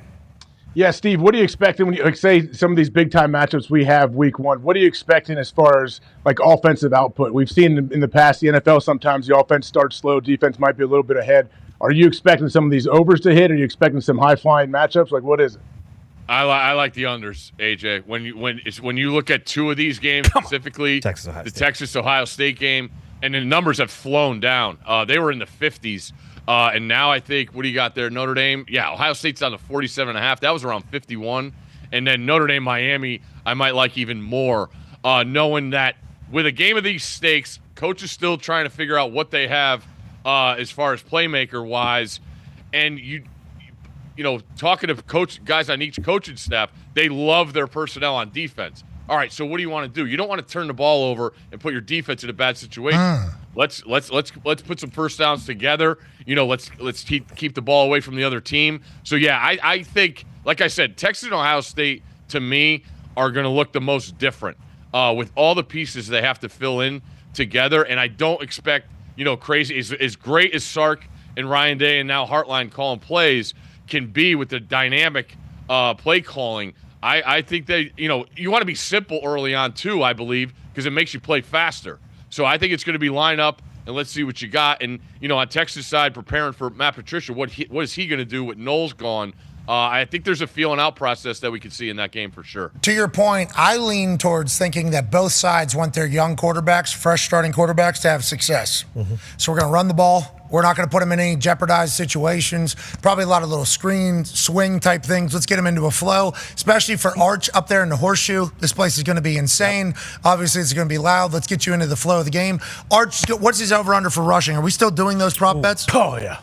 We should stop doing those. I'd like to be on the side of no more prop bets for college football players because of how miserable that can become for college players whenever they're going to class and all the kids sitting around them are betting on them running 19 feet versus 17 15 feet and everything like that. I think that's a little bit too much to be putting on college players, especially where they have to mingle with the public.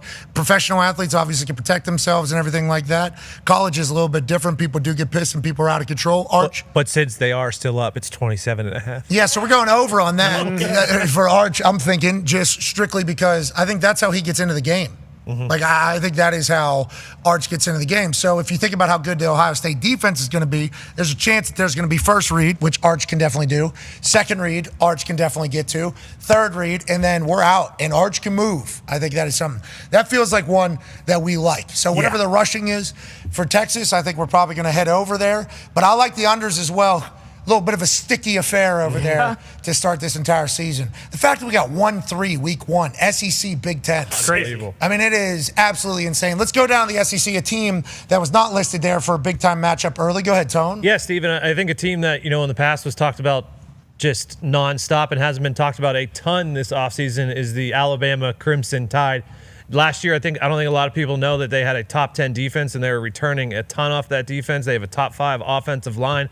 Obviously, they have a question with Ty Simpson. But what are your thoughts on the Crimson Tide this year? And are they going to just blow the doors off of Castellanos and Florida State this weekend?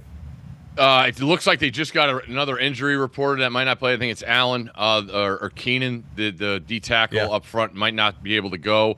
But no, I expect a monster season from Alabama, Tone. When you look at all, we want to talk about the portal and this and that. I think Kalen DeBoer getting Grubb back as a play caller is enormous. That's his guy. They've been together forever. And you looked at, the insufficiencies of the offense last year with Milroe, completion percentage, deep ball accuracy, whatever. Take that out. When Grubb was at Washington, and I know he had Michael Penix, but Penix led the country in passing yards, touchdowns, and all that. But they also led the country in most 10-plus play drives. Like, that's what you want. You want balance. You want versatility on your offense. And the Alabama receiving group is going to be a huge upgrade. The kid Horton from Miami's a stud that's going to come in and play. And now they can move Ryan Williams around. So I really – and then the secondary should be fantastic. Put it up there with anybody else in the country, Notre Dame, what have you. But I expect a monster year in Alabama to make the playoff this year. Kalen DeBoer, most 5-stars in 2026, nobody talking about it. Nope. Nobody really talking about it. Like, I think everybody just assumed he's not going to be able to do it in the SEC. Not going to be able. I saw Nick Saban speaking to the team about where your breaking point. I think he still has the office in the building.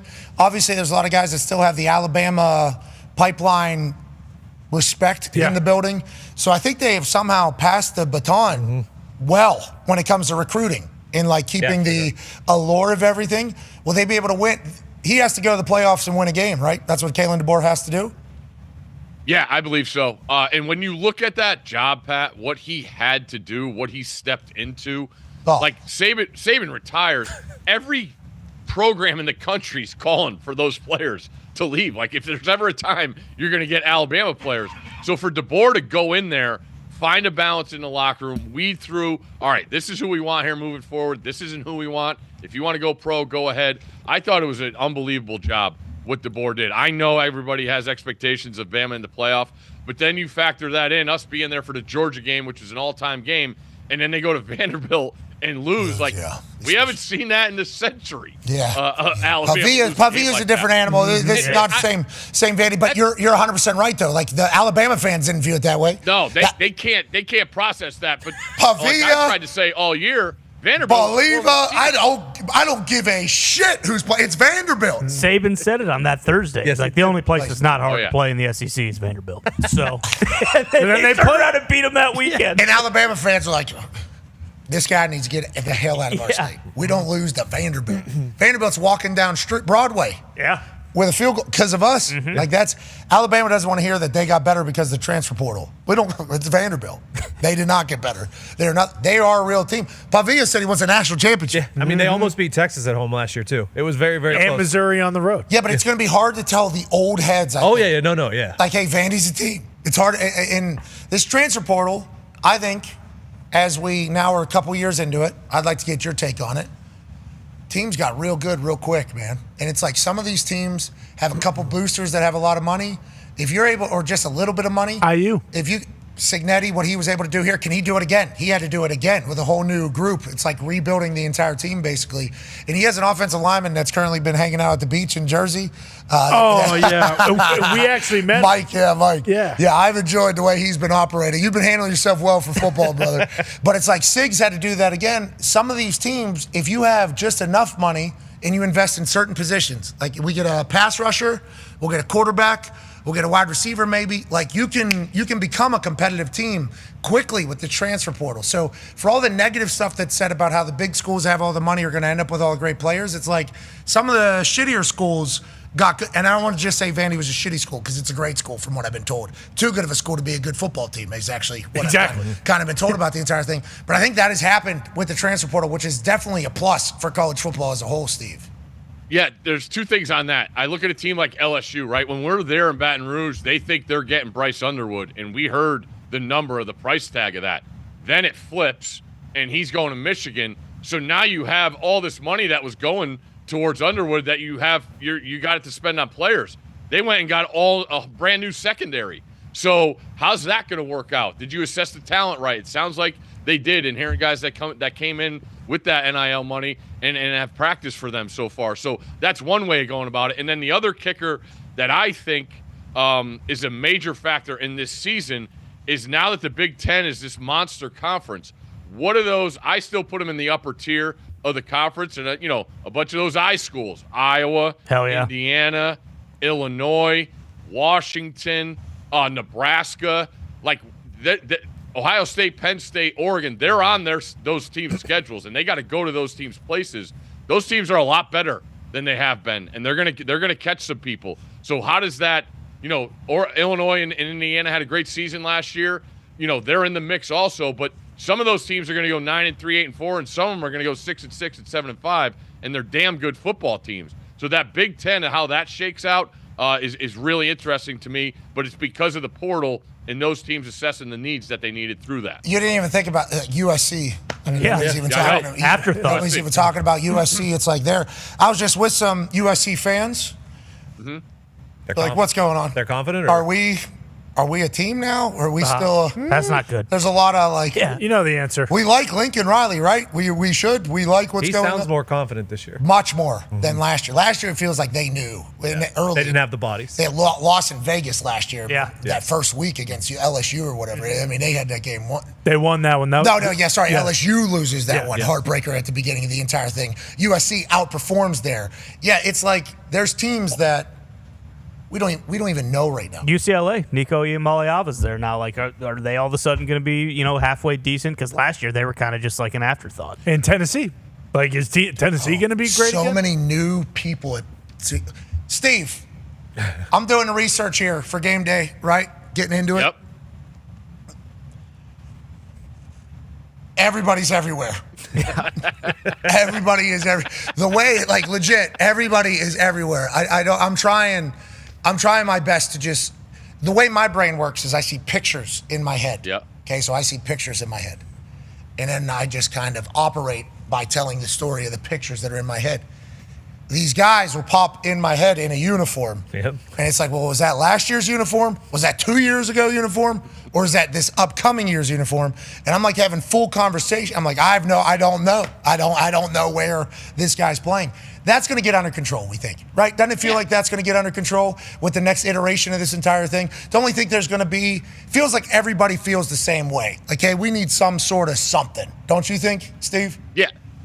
And it's going in the right direction for sure. You hear, I don't know if they're more comfortable, but they're more familiar with how things are going and the price tags attached to these players. But you also too, Pat, no matter what, you got to spot the ball. The ball. And get the fuck out of the way. Okay? That's what the refs need to do. We're trying to run this thing. Okay? You need to spot that ball and you need to waddle your fat ass out of the way. Okay? So we can get these Big 12 refs. I don't know if they know. They probably should have been briefed, at least on what's coming into the conference. Hey, there's going to be a lot of expectation on you.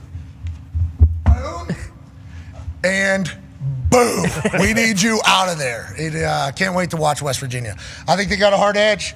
And I'll tell you what, he keeps doing stuff like this, we're going to start getting all the recruits and players we need. If you're tough and want to learn from a tough samurai, Coach Rod's the guy. Hard Edge is your home. Welcome to West Virginia. That's what we need going forward. Go ahead, bud.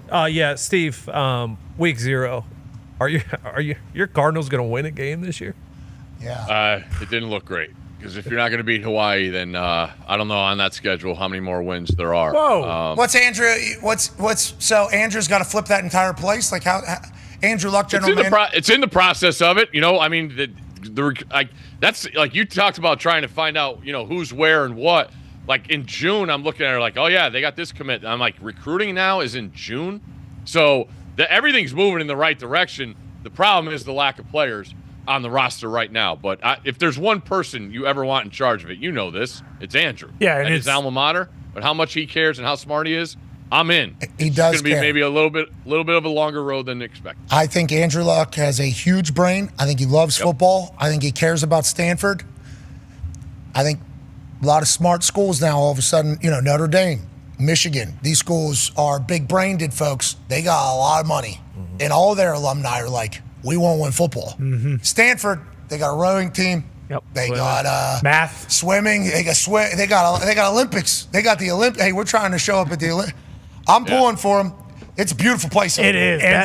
It is campus, gorgeous. Football facility, it's awesome. Everything about it is beautiful. You feel smarter as you're walking around. Yeah. Not his brain, though. It's his heart that might be in the wrong place because, I mean, Frank Reich. All right. He's in I row. love They're trying Frank to- Reich. Steve, I didn't like what he just did right there. I love Frank Reich. I know what he's trying to do. Yeah, he's trying to take a shot at him saying Look, he's another guy. Yeah, well, that's what I was going to say. I love Frank Reich, but he should have hired the other guy. What's Stanford Steve being the head coach at Stanford would have been awesome. Something to think about. Now, last question here as we head in to this college football season. Go ahead, Connor. Yeah, Stanford Steve, we just covered 2 teams. Heisman's not coming from West Virginia and Stanford, but I feel We don't know. That's a good point. We don't know for sure. But I think we you don't do. know about mozzarella. I don't know. How many? I won't even go there, actually. Steve, looking at the Heisman list, I know you're always chasing dough. How do we feel about this list of Heismans? I'm leaning Lenore Sellers just because I watched the SEC Netflix show and I thought he was really cool. But do you like him, any of these other guys, maybe a running back? What do you think?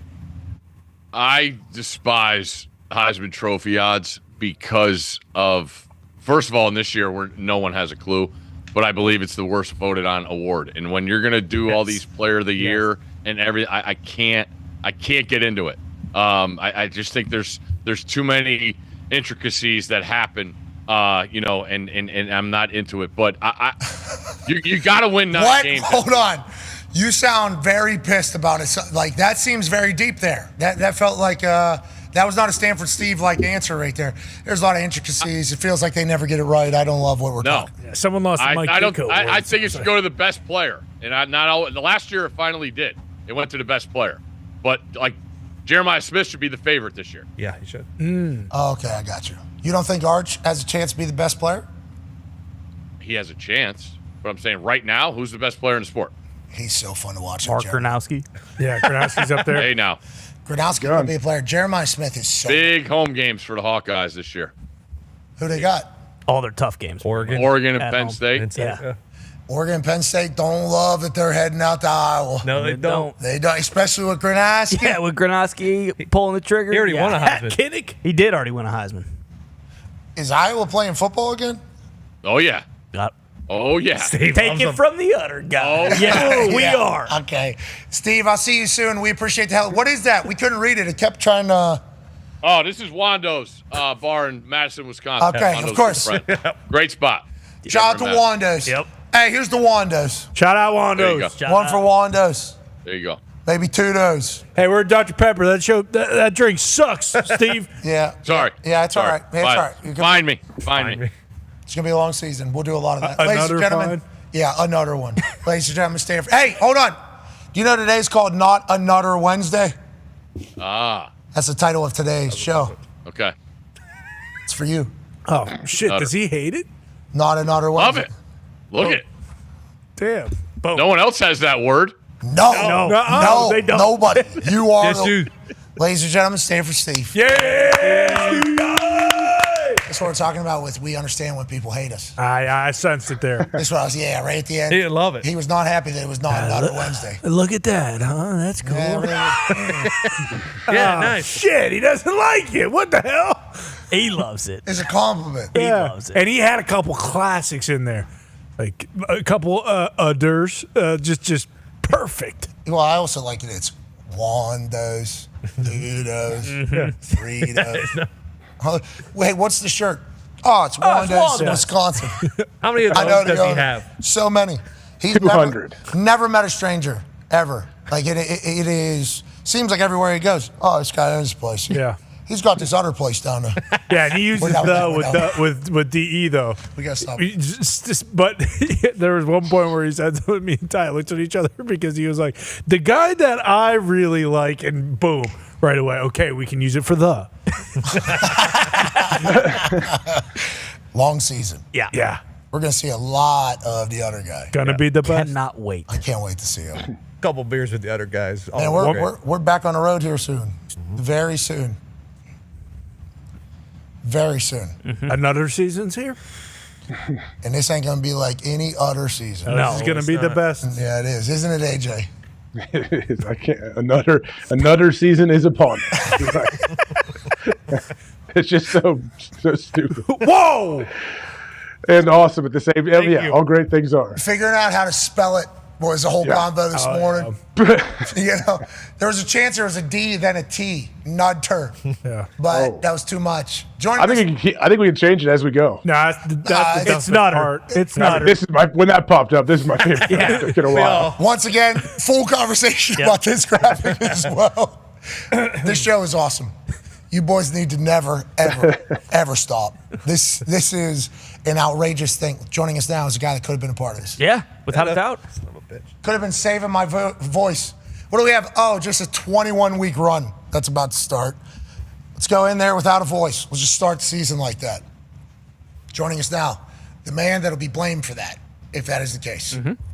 He, friend of the program. He, great man. Well, he's a good guy.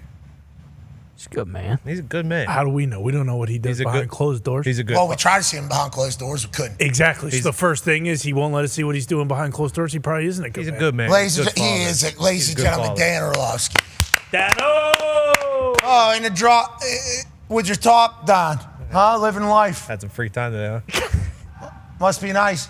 Got a spare 12 hours. Yeah. Let's go ahead and take top down. Might be the last time of the summer. Get a massage. Maybe slide by a massage. Yeah. Head to the arcade, maybe. Oh, yeah. Boom, boom, boom, boom, boom. Get in there. We'll get one of those. I recognize that parking lot. He's about to get his hair cut. Yeah, is he? That does look like a parking lot plaza for a haircut, sport clips type situation. Maybe a Target in the background there. How's it going, Dan? Good to see you. That's a church? Good. I'm happy. Go in there and pray. Yeah. You get a better alarm. Just went to confession. What happened? I want to let you know, it's all good that you couldn't make it. You missed your flight this morning. The boys, though, I did not expect their reaction, okay? So here's Dan's entire dialogue about everything that happened. We're having this conversation 4-something a.m. I forget what it is exactly. I told Dan it's all good. Scroll down, please. Can you scroll down? The boys just... you got to go on his tweet there. Ooh, message there for Zito. I hope it's a good one. Hey. Boys, just you blew it, boy. Then keep going. Darius Butler, Randy Edsel was disappointed. That's his college football coach. Okay, Peter Burns even gets in on the action. You idiot. So I did not expect this to be the reaction. Keep scrolling. You can keep scrolling. Dude wipes when you shit yourself looking at the time. Okay, that's all. I'm telling you, the reaction from the people was amazing. My reaction was, hey, it's all good, dude. People miss flights all the time. You then told me, I feel really terrible, like in a serious manner. You need to know it's not that big of a deal. And look, you get to go talk to a priest. You get to do the entire thing. It was a good day for you. We do miss you over here, though. You need to know that. All right, so I still feel terrible. I will feel terrible for a couple days at least. Like I will always have a part of it. Like I just feel bad. I feel like I let you down. I let the team down. That's not going to go away. It's not going to go away, dude. It's just not going to go away. It just won't. I'm just like that. So I appreciate like your response to it. But I feel terrible. I feel terrible. I do. I genuinely do. Good. I genuinely do. Can here's the thought of it. So first of all, I texted Ty, I texted Foxy. I think I texted Dito. I was going to wear a McAfee jersey on the show, even though I think grown men wearing other grown men's jerseys is weird. I was going to do that. So I had that plan. I had a whole plan. I texted Foss people that I was going to ask to be on the show. He said, check with Pat first. I checked with you. I texted a bunch of people. So I was like fired up for it. And then listen.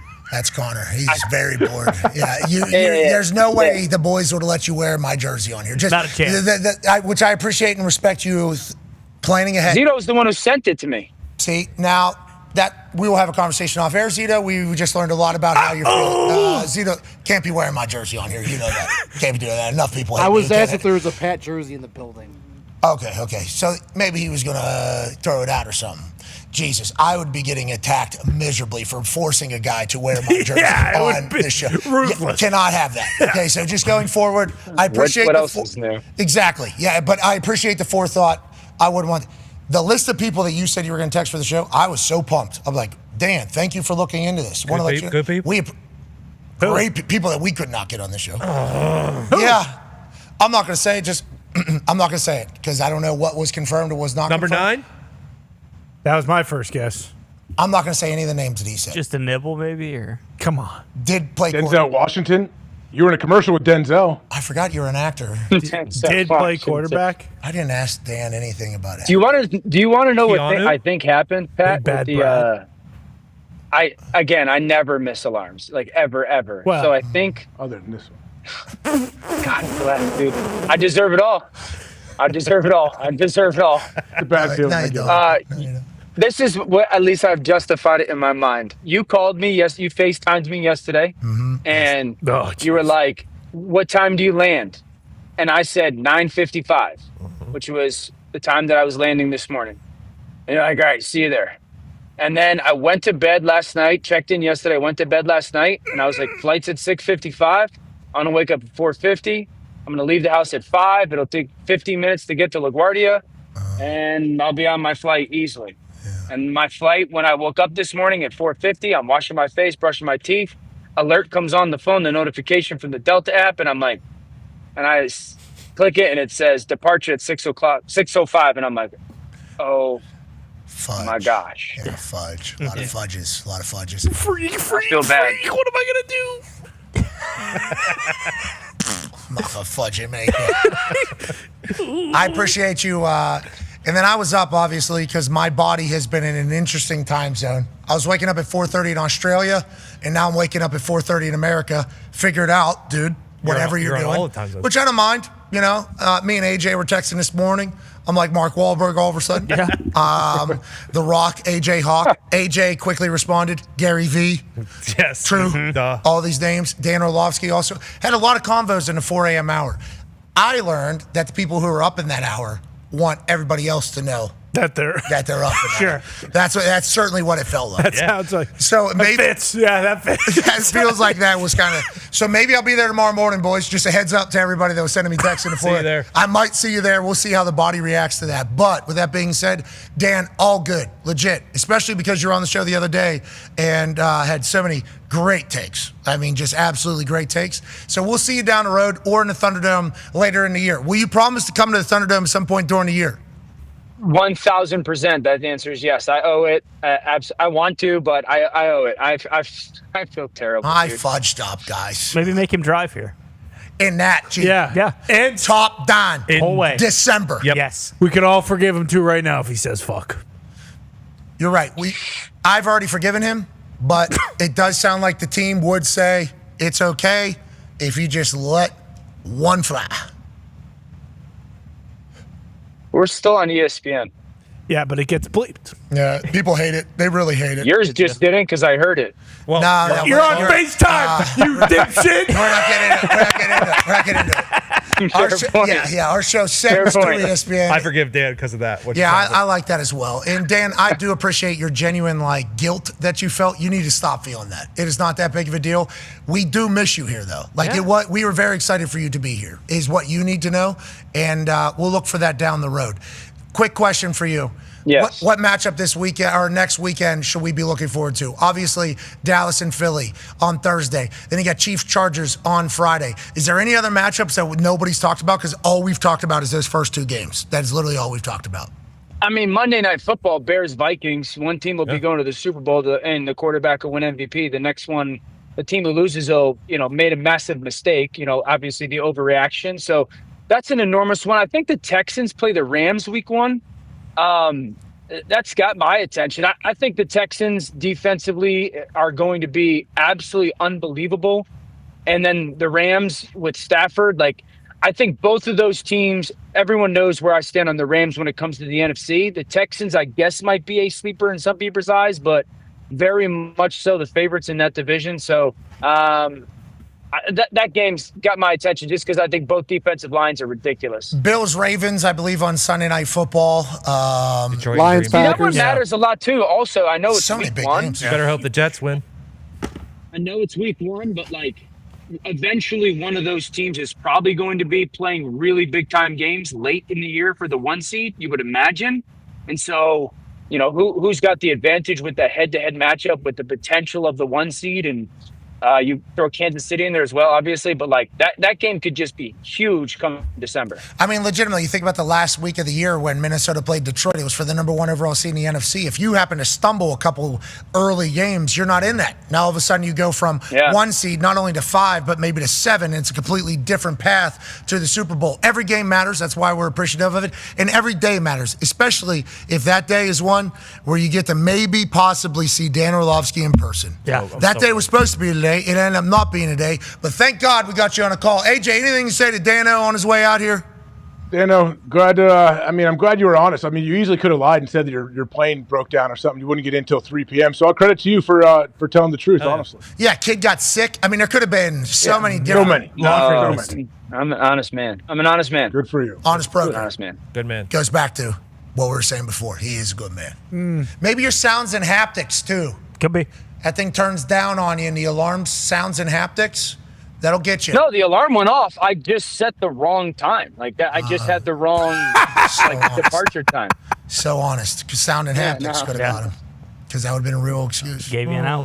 All right, Dano, we appreciate you, buddy. You're the man. I'm sorry, dude. Enough. This is the last time. Sorry's in a sack. Do a real formal sorry then. If you're so sorry, do a formal one. You don't have to do that. I apologize to you, Pat. I apologize to the show, Ty, Tone, AJ. Thank you. All right. Boston Connor, my fault, boys. I owe you. You don't have to. Love I let you, the team Dan. down. I let the team down. When they tell you when they tell you to delete a tweet, you don't got to do it. When they tell you to apologize like that, you don't got to do it. You're the man. Ladies and gentlemen, Dan Orlovsky. Baby Dano, enjoy your day off. Jeez. I don't like that he just immediately went into apology camp as soon as you said, hey, apologize. Dan needs to start having a little bit more. Yeah, we were just playing him like the fiddle right there. that was ridiculous. I love Dan. It would have been great to see him. And it would have been cool to sit back there for an entire show and just judge him. Yeah. Which is where I would have been. Mm-hmm. If it wasn't I would have been dropping into your guys' ears. Is this guy serious right now? Yeah. If it wasn't for the yesterday thing, I really would want to see him. Yeah, the yesterday does get uncomfortable every time he says it. He knows what he's doing. You think he knows? You think he knows? Yes. He says it? Yeah. I don't know. People say that about us with Dahn though and stuff. So, But you're saying it. With you guys, I wouldn't think that. With me, sure. Because I am usually saying on purpose Dahn. Because I don't have a Pittsburgh accent. So you're paying respect. I'm paying respect, homage. Some people would say I got some Pittsburgh in me. You know? Plum Mustangs, by the way, rolling. Football team for real. 42-13, I do believe, first week. Yeah, we won 2 games last year. It's going to be a different season. Okay. Quarterback's a stud. Yeah, Johnny Nonnenberg is a dog, and he's spinning it in the boys of the offensive line. Hey, hey. And Jumbotron we got, Daktronics. Beautiful. Best in the world. Oh, it's the greatest. I'm telling you, the Plum Mustang football team is a problem this year. No questions asked. Game day going? We will continue this on YouTube, ESPN Plus, TikTok Live, and we got a conversation with Tommy Fleetwood. Be a friend, tell a friend something nice. It might change your life. Goodbye. Nailed it. Really powered through that one. Atta baby. Got it. Every word was really fighting my mouth. I think you would see it. It was coming up here, and then it was hitting every tooth. Boom, man, it was getting out. It was really cool. Yeah, that was really cool. We're talking jumbo trouts. Daktronics is a real deal. Oh yeah, for real. Those are top of the line. They're in a lot. They got a lot of them. Yeah. They just did Plum High School basketball, our gymnasium. They put one up. Unbelievable. Changes everything. It really does. We got replays now. Yeah. In the football stadium. The football one's So seriously, have replays? Football one's the same size. It's like the same as the Falcons Stadium. We don't have No, it's Jerry World. It's actually the same size as the Lucas Oil Stadium one, though. Yeah, for shoot. It's close. It is close to the same size as the one at Lucas Oil Stadium. It's really nice. The Daktronics people are legit, and they I don't want to say they cared as if that's some abnormal thing, but they felt like it. They genuinely cared. They were very pumped to be a part of the Plum Mustang renovation project, and it's we appreciate that a lot. We're all Mustangs here, the fund, Me, Phil, Eddie, Keith, trying our best to get back to Plum sports, and I'll tell you, it's been a lot, and they've been producing. Hell yeah! Really, I'm proud of what the World Mustangs Here Fund did. $2 million given back to Plum High School sports. A lot. Yeah, it's been really They'll fun. go a long way. They'll go a long way. And our teams are getting good. It's working. You can actually see it, and people are staying committed to sports and stuff like that, as opposed to potentially going other. It's been a lot of fun to be a part of.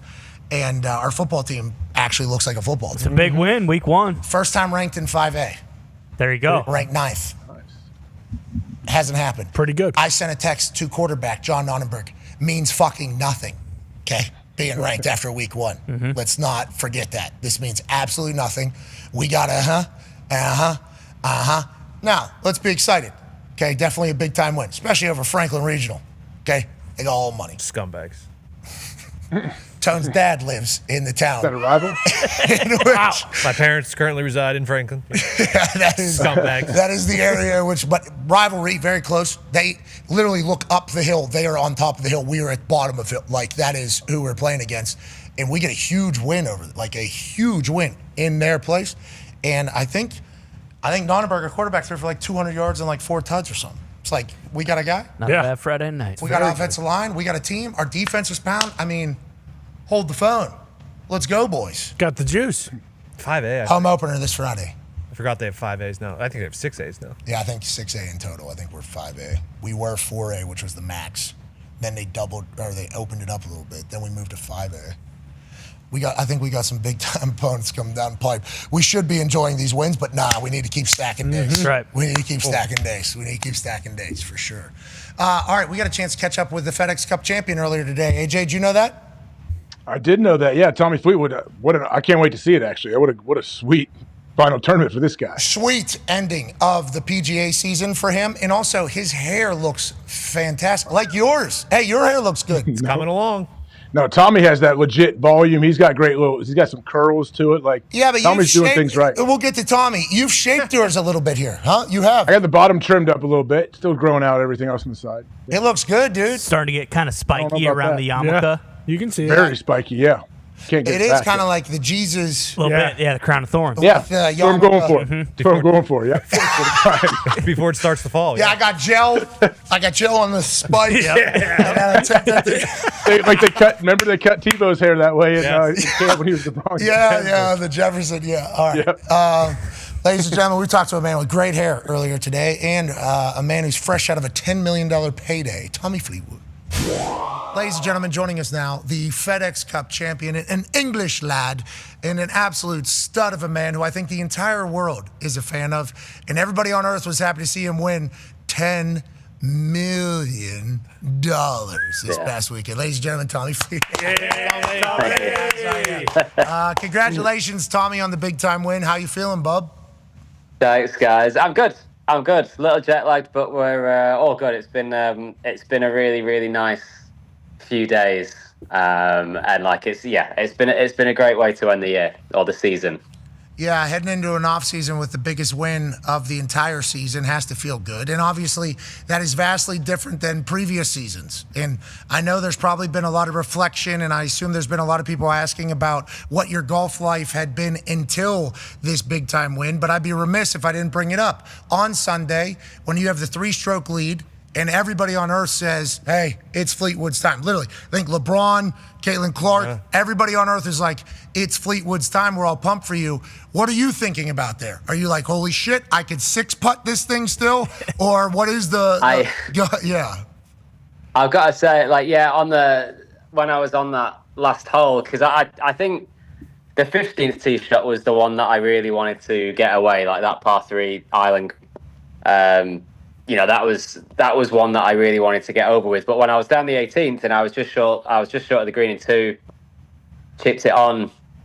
There was a guy that announced, there's a voice that announces you onto the 18th green, and he kind of did a really nice announcement of me, but it sounded like a victory announcement. Not that he said I was champion, but I was like, whoa, let's slow down. I've still got to go here, and I was like, you kind of know it's done, but I was still in this like deep mental cocoon of let's just get this one done and let's finish. So I'd have loved to enjoyed it more down the last, but I just wanted to make sure I finished it off. No, I don't think enjoying it down the end is the right way to go. Like, I think it's the complete opposite. I'm happy to hear that you're able to do that. Is that something that you've had to work on? Is that something you have to deal with? Because I think everybody on earth knows you're a good golfer. And because you're such a good golfer, you've been in it so many times. High pressure moments, maximum pressure moments. With a golf ball that is so small, sweet spot so tiny, you accidentally, just one little thing could ruin an entire round. Like, is that locking in a mental cocoon something you have to work on a regular basis, or how did you get to this point? Yeah, well, it's a lot easier when you're not in contention, or when you, for me, obviously I've had a lot of close calls, and especially recently, I've been playing some great golf and getting myself into those positions, and then I hadn't finished it off when I felt like it was my tournament. So there's it becomes harder to put those doubts, which are, very real. Like, all your feelings are completely real, but they are just feelings. So you just have to work on trying to make them into a positive in a way. But those doubts creep in, and that's when you've really got to be strong and just continue to put yourself in those situations. And I always felt like eventually it's going to be my time and it's going to happen. I expect it to be this one? Maybe not, but I played great, and I think I'd worked really hard mentally to just keep myself in the best frame of mind and make sure I kept giving myself the opportunities until it did come. I think we all thought you were eventually going to win. I think that was just kind of like how the world thought. And that's why there was so much intrigue down the stretch there on Sunday, because we were so excited. And we just watched you, take your hat off and showcase those beautiful pearly whites there. Was there a moment of vindication? Was there 10,000 pounds lifted off of you there? Did you go home at night, look in the mirror, and have any different conversations with yourself, with your family? Is there any of those types of moments that maybe we don't get to see that's happening in between your ears? There's definitely relief and a lot of satisfaction. Like, I'm so satisfied with all the work that I put in day out, and for it to be rewarded, I feel like it's been rewarded with a lot of good play. I feel like it's been rewarded by getting up there all the time. But at the same time, I've always said, I want to win multiple times. I want to win plenty. It's not really about winning just one, but you can't do the rest without winning the first one. And I'm so glad to have got over that hurdle, and hopefully it doesn't take me 164 times to win my next one. Yeah, you broke the seal, brother. You broke the seal. Now they're just going to start pouring in. I couldn't fathom, honestly, the amount of pressure you're probably putting on yourself every single time, and the amount of relief. But also, I hope there's a sense of pride in there that you fought through all of that shit. You did something remarkable, and your story touched everybody in sports. Now, on that note, it's a lot of money, brother. Connor has a question for you. Yeah, Tommy, it's an honor. Your flow, by the way, let me just say, best on the tour. Yeah, that's got to be. Yours is looking good today. Yeah, it got to be a nice feeling. I know it took a while, but at least you had that hair the whole entire time with that win. $10 million. I mean, nothing to sneeze at. Probably pretty nice seeing that paycheck come through after a victory. Did you have anything in mind specifically that you wanted to buy that you were thinking of, kind of almost motivating you? Maybe a Bentley, maybe some sort of Aston Martin vehicle. I don't know what they do over there in England. Bangers and mash, perhaps a nice hearty helping of that. Maybe. Sure. What was buy Big Ben? Yeah, sure. It's the whole fucking clock. Get a clock. Yeah, that'd be cool. Was there anything? Big Ben. I'll probably need a few more FedEx Cups for that. But, well, let's get to it. Yeah, get more than one win. Yeah, you just that's what said we're trying to do. Yeah. Do you know what? No, I haven't had anything particular in mind. And actually, the thought of winning the FedEx Cup or $10 million check had never really entered my mind. But if you're going to do it, if you're going to crescendo and finish this chapter with one, then that's a great one to do it. But we'll think about that another time. For the time being, it's been like, sitting here sort of very satisfied, very relieved, and kind of processing it all. And then we'll think of a few things. We'll think of ideas. If you've got anything, let me know. So we ran off a bunch. Yeah. We ran off a bunch. Maybe a James Bond car. Bingo. Yeah. Any of these things are possible. We'll continue. Yeah, maybe. Batmobile. Buccaneer pals. There you go. Joe Burrow already bought one, allegedly. No, Joe Burrow didn't buy it, did he? I think he gave it back. Yeah, it was a lie. Yeah, allegedly it was all a lie. But he's a football player, so we don't want to talk negative about him. What the hell? I appreciate the fact, though, that in golf, you guys aren't promised anything. We've learned that through the development of LIV. And whenever LIV started, then they started chit-chatting about what a PGA contract is. And it's like, you're not guaranteed any money at all. You have to earn it. And then your guys' schedule, just crazy, one after another. Oh, we got Pro-Ams happening on Wednesday, Thursday. Hopefully we're making it to the weekend. You have, on a very regular basis, made the cut, made the weekend. Then you're back on the road. What does life look like now that the season's kind of come to an end? Do you work to get, what do you do now that you can breathe for a little bit? Because your guys' season, after watching that super swing, full swing, is absurd. You guys are rock stars. You guys are living on the road for a very long time.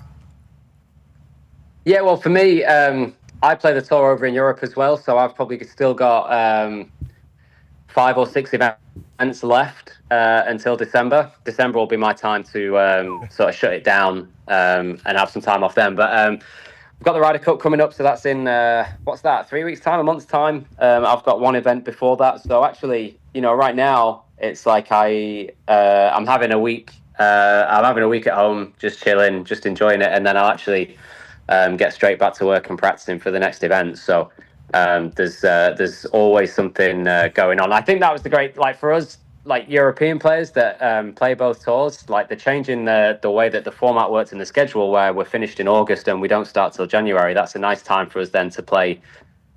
We can play a bunch on the tour that I grew up on, essentially. So it kind of fits really well, but it does mean that we don't get that much time off. Got to be a good cock of the walk over there, fresh off the FedEx Cup champion, Good enough saying that mental cocoon. Everybody's going to be gassing your ass up. On that note. No, I'll be cocooning. Yeah, I'll be cocooning. Yeah, that's why I was saying that mental cocoon over there. On that note, there's somebody that's with you very close in this sport that I think is different than anywhere else. Go ahead, Ty. Yeah, Tommy, how important is the relationship with your caddy? I feel like this year specifically, we've seen stories of guys changing caddies so often, where in years past, the only time you really heard about that was if Tiger changed his caddy, and it was a big deal. But when you are in a position that you've been in and you've gotten close so many times, how important is that relationship to have someone really steady on the bag with you who kind of knows exactly what you need to hear at all times? Yeah, of course. And me and Finno, my caddy, we're very close. We've known each other for such a long time. He's now been on my bag for a long time. And I think just at a human level, he's going to have had doubts as well, the times that we've not quite got it right or we've got it wrong. But I think, me personally, I've always wanted to focus on the amount of positives that there's been, and you just look for those little tweaks that eventually get you over the line without sort of drastically changing things. There's been quite a lot of caddy changes this year, and I think probably once it happens once, and maybe somebody's had success, they've changed caddies, because things do. People want something fresh every now and again, and it definitely re-energizes. So I think, and then once somebody's seen it be a success once, then of course somebody else is going to try it, and then somebody else will try it. So it goes in cycles like that a little bit. But for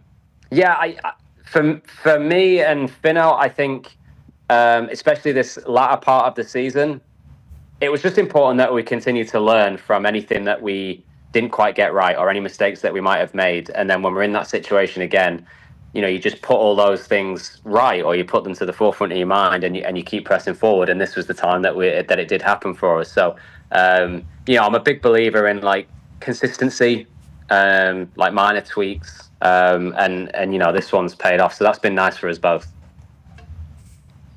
I need to make more putts, Tommy. I need to make more putts. Okay. Are we going on a practice session now? What have we got? You got to take the head cover off it first. There's something to think about. It's not about the head cover, okay? It's about the stroke. Are you putting at your house? You said this week you're going to have a week. I assume you and the family going to have a good time. Enjoy it. Hell yeah. Enjoy it. I hope you have a blast. Everybody over there has earned it. Obviously, it's been a lot of dedication from all parties. I understand how that goes. But are you like waking up in the morning at the house, 100 putts? Like they talk about basketball players. We're doing 1,000 shots a day before we go to bed. For you guys, it feels like the separator between the great and the good golfers is 100 yards and in, more specifically on the green. Is it like 100, like this week? Do you just wake up and just start burying putts? Like how does it work with what you focus on and when you focus on things? No, I'll have a pretty good like structured practice routine. I think, for us in golf, there's so many different aspects and so many different elements that you're always trying to cover. Like you can never, like there's no way that you could, you can't hit every shot that you're going to get in golf, even in a week's worth of practice if you did it hours on every day. So there's always, you have to really sort of focus on certain points and be consistent with them and work your game around them. But definitely for us, you've got putting, short game, long game, and then physical, and you've got these elements, and then at any given time you'll structure your day around them. But no, there's not been. I've actually hit a few putts with my little one. He's still grinding away, and he still wants to practice. So I've been hitting a few putts with him this week, but nothing major. How old is he? He turns 8 next month. God, he's so much better than I am. Yep. Just absolute dog on the course, I assume. Now, what I hope you do is take off the next 2.5 weeks. Sure. You won the FedEx Cup Championship. Yeah. Mm-hmm. You don't need to practice anything. Maybe you should start playing fucking lefty, actually. Yeah. And on that note, AP Tony's a question for you. Yep, Tommy, we were all very, very super happy for you on Sunday getting that win, and I hope you know that, because over the next month, you are the enemy. Okay? USA! USA! USA! USA! Sorry. You are the enemy. You are coming back, obviously, to the USA for the Ryder Cup. What's it like going to be at Bethpage as someone on the European team? Do you like being the away team in that atmosphere? And just overall, what's the environment like for someone that has never been to a Ryder Cup? Well, I think it's the most amazing thing for us about the Ryder Cup is because like we play an individual sport, and week in, week out, you get supported as an individual, but the crowd like that are there are appreciating golf and they support whoever's there. Whereas the Ryder Cup for us is that's our time to experience what it's like to have an unbelievably biased crowd, both home and away. I think we're all really excited for the atmosphere that's going to be at Bethpage. It's going to be, this is what like dreams are about. We've dreamt of playing this tournament all our lives and making this team, and the crowd just plays such a huge part in that. So home or away, I think that's massive, and we are excited. We don't expect anything other than the home fans to cheer for the home team, of course. So, but we're really, really excited and looking forward to it, and we'll see. It's going to be great. I'm excited to go there as, our team, and play against not only the 12 other guys on the team, but the nation as well, and just enjoy it. Like I say, this is what we've been dreaming of, playing in these things since we were kids, taking up the game, and I'm just really excited to play in that atmosphere. You scared to death that Keegan's going to play or no? What are your thoughts? I know there's a lot of debate, isn't there? I think as I feel a little bit out of the loop. I don't know when he makes his picks or when he's made the picks. Don't you worry about our team, actually. Yeah, I don't even know why. You just asked me. Yeah, I know. That's what. Did you not hear me? I don't know why I even asked. I was in the middle of it. How's your guys' team chemistry? You guys have a couple pints, or what is? Do you guys hang out? Are we motivationally speaking to each other in the mornings and at night?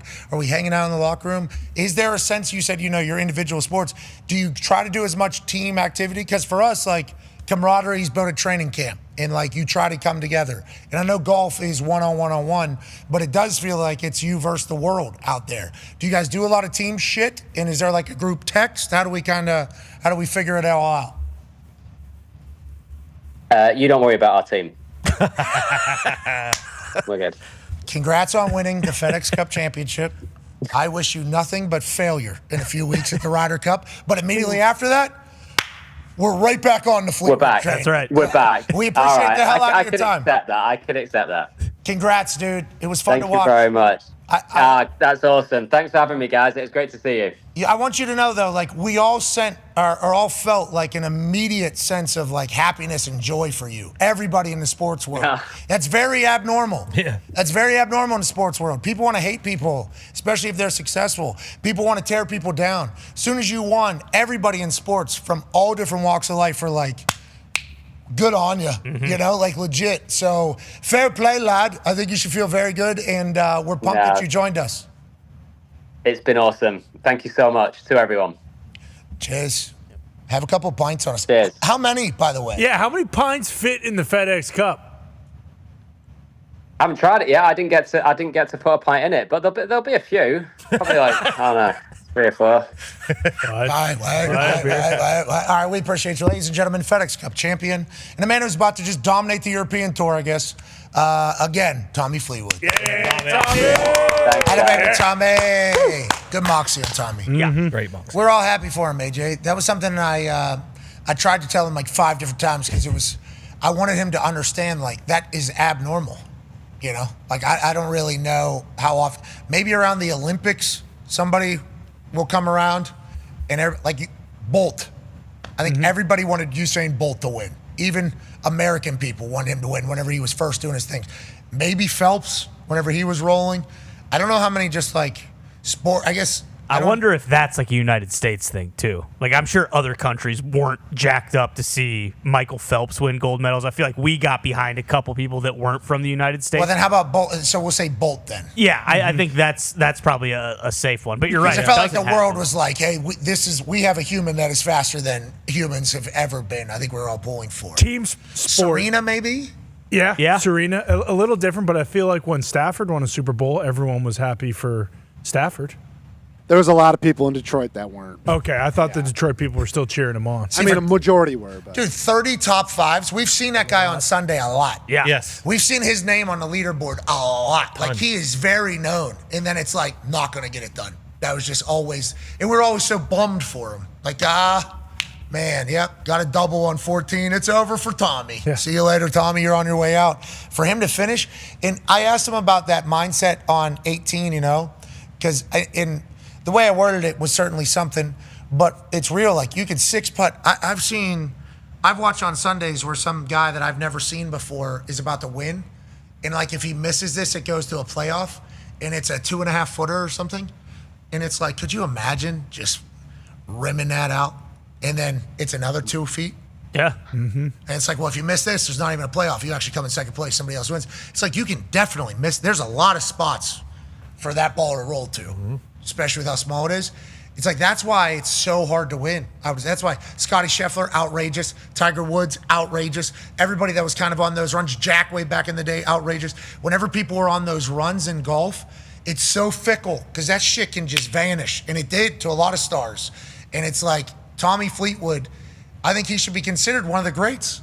30 top 5s is fucking outrageous. I mean, he's up in there. I was just looking back. He's been at least in the top 15 in the world since 2022. That's as far as I could go back. So, like, he's been a top 15 golfer for the last 4 years, 4 years or whatever, at least. I couldn't go back. And he's never been able to give a happy speech. No. Never been able to be like, yeah, I won. That's crazy for him mentally, AJ. And it has to feel so good now for that to happen, Well, it's such a solo sport. So each time that you get there and you get in contention, then something happens on Sunday. Either maybe you don't even fall apart. Maybe someone in front of you jumps out there and finishes eagle birdie or something.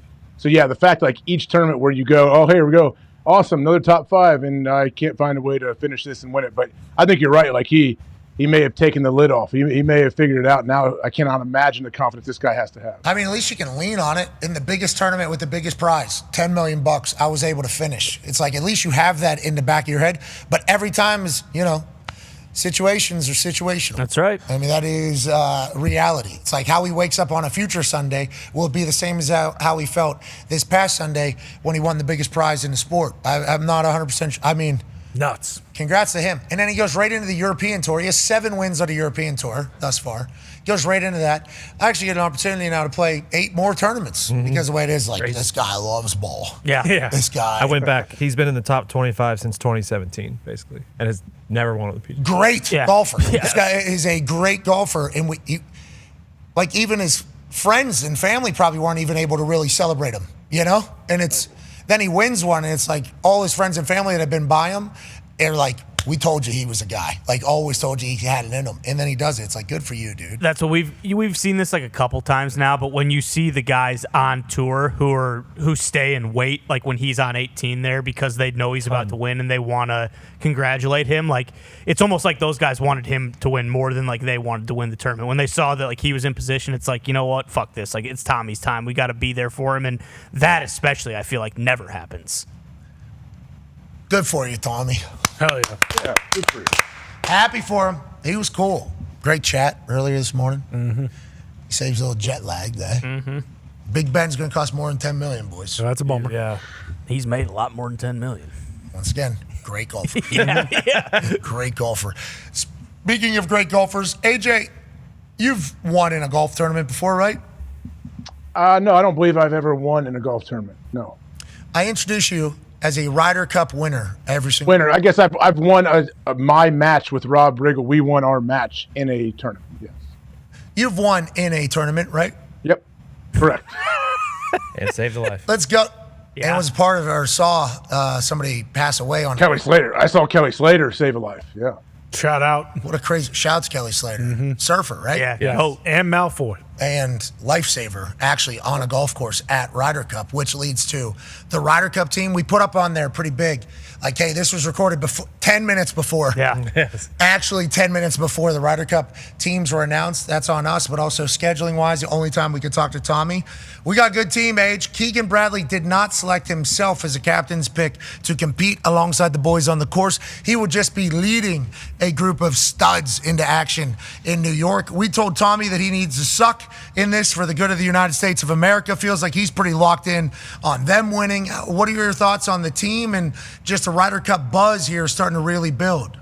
Man, I can't wait. Like, honestly, like, watching the Ryder Cup is great. It happens during football season, so it's kind of weird. But I remember being in like Saturday meetings and my linebacker coach putting it on the screen on mute while we were having like our post-practice meetings to see what's going on with the Ryder Cup. But I know Keegan didn't name him, so I wish Keegan would have played. I think he should have just done it. Why not? We would love to see Keegan play. But who was the first and second out? Like, who would be the alternates? Do we know who's pissed off? So and getting Sam left Burns, I think, was the last one in, if I had to guess. Go ahead, Tone. Yeah, him, and then Colin Morikawa was a lot of the talk, even though Colin Morikawa has been one of the best U.S. golfers for the last 5 years or whatever, but this hasn't been his best season, but he's performed so well in Ryder Cup.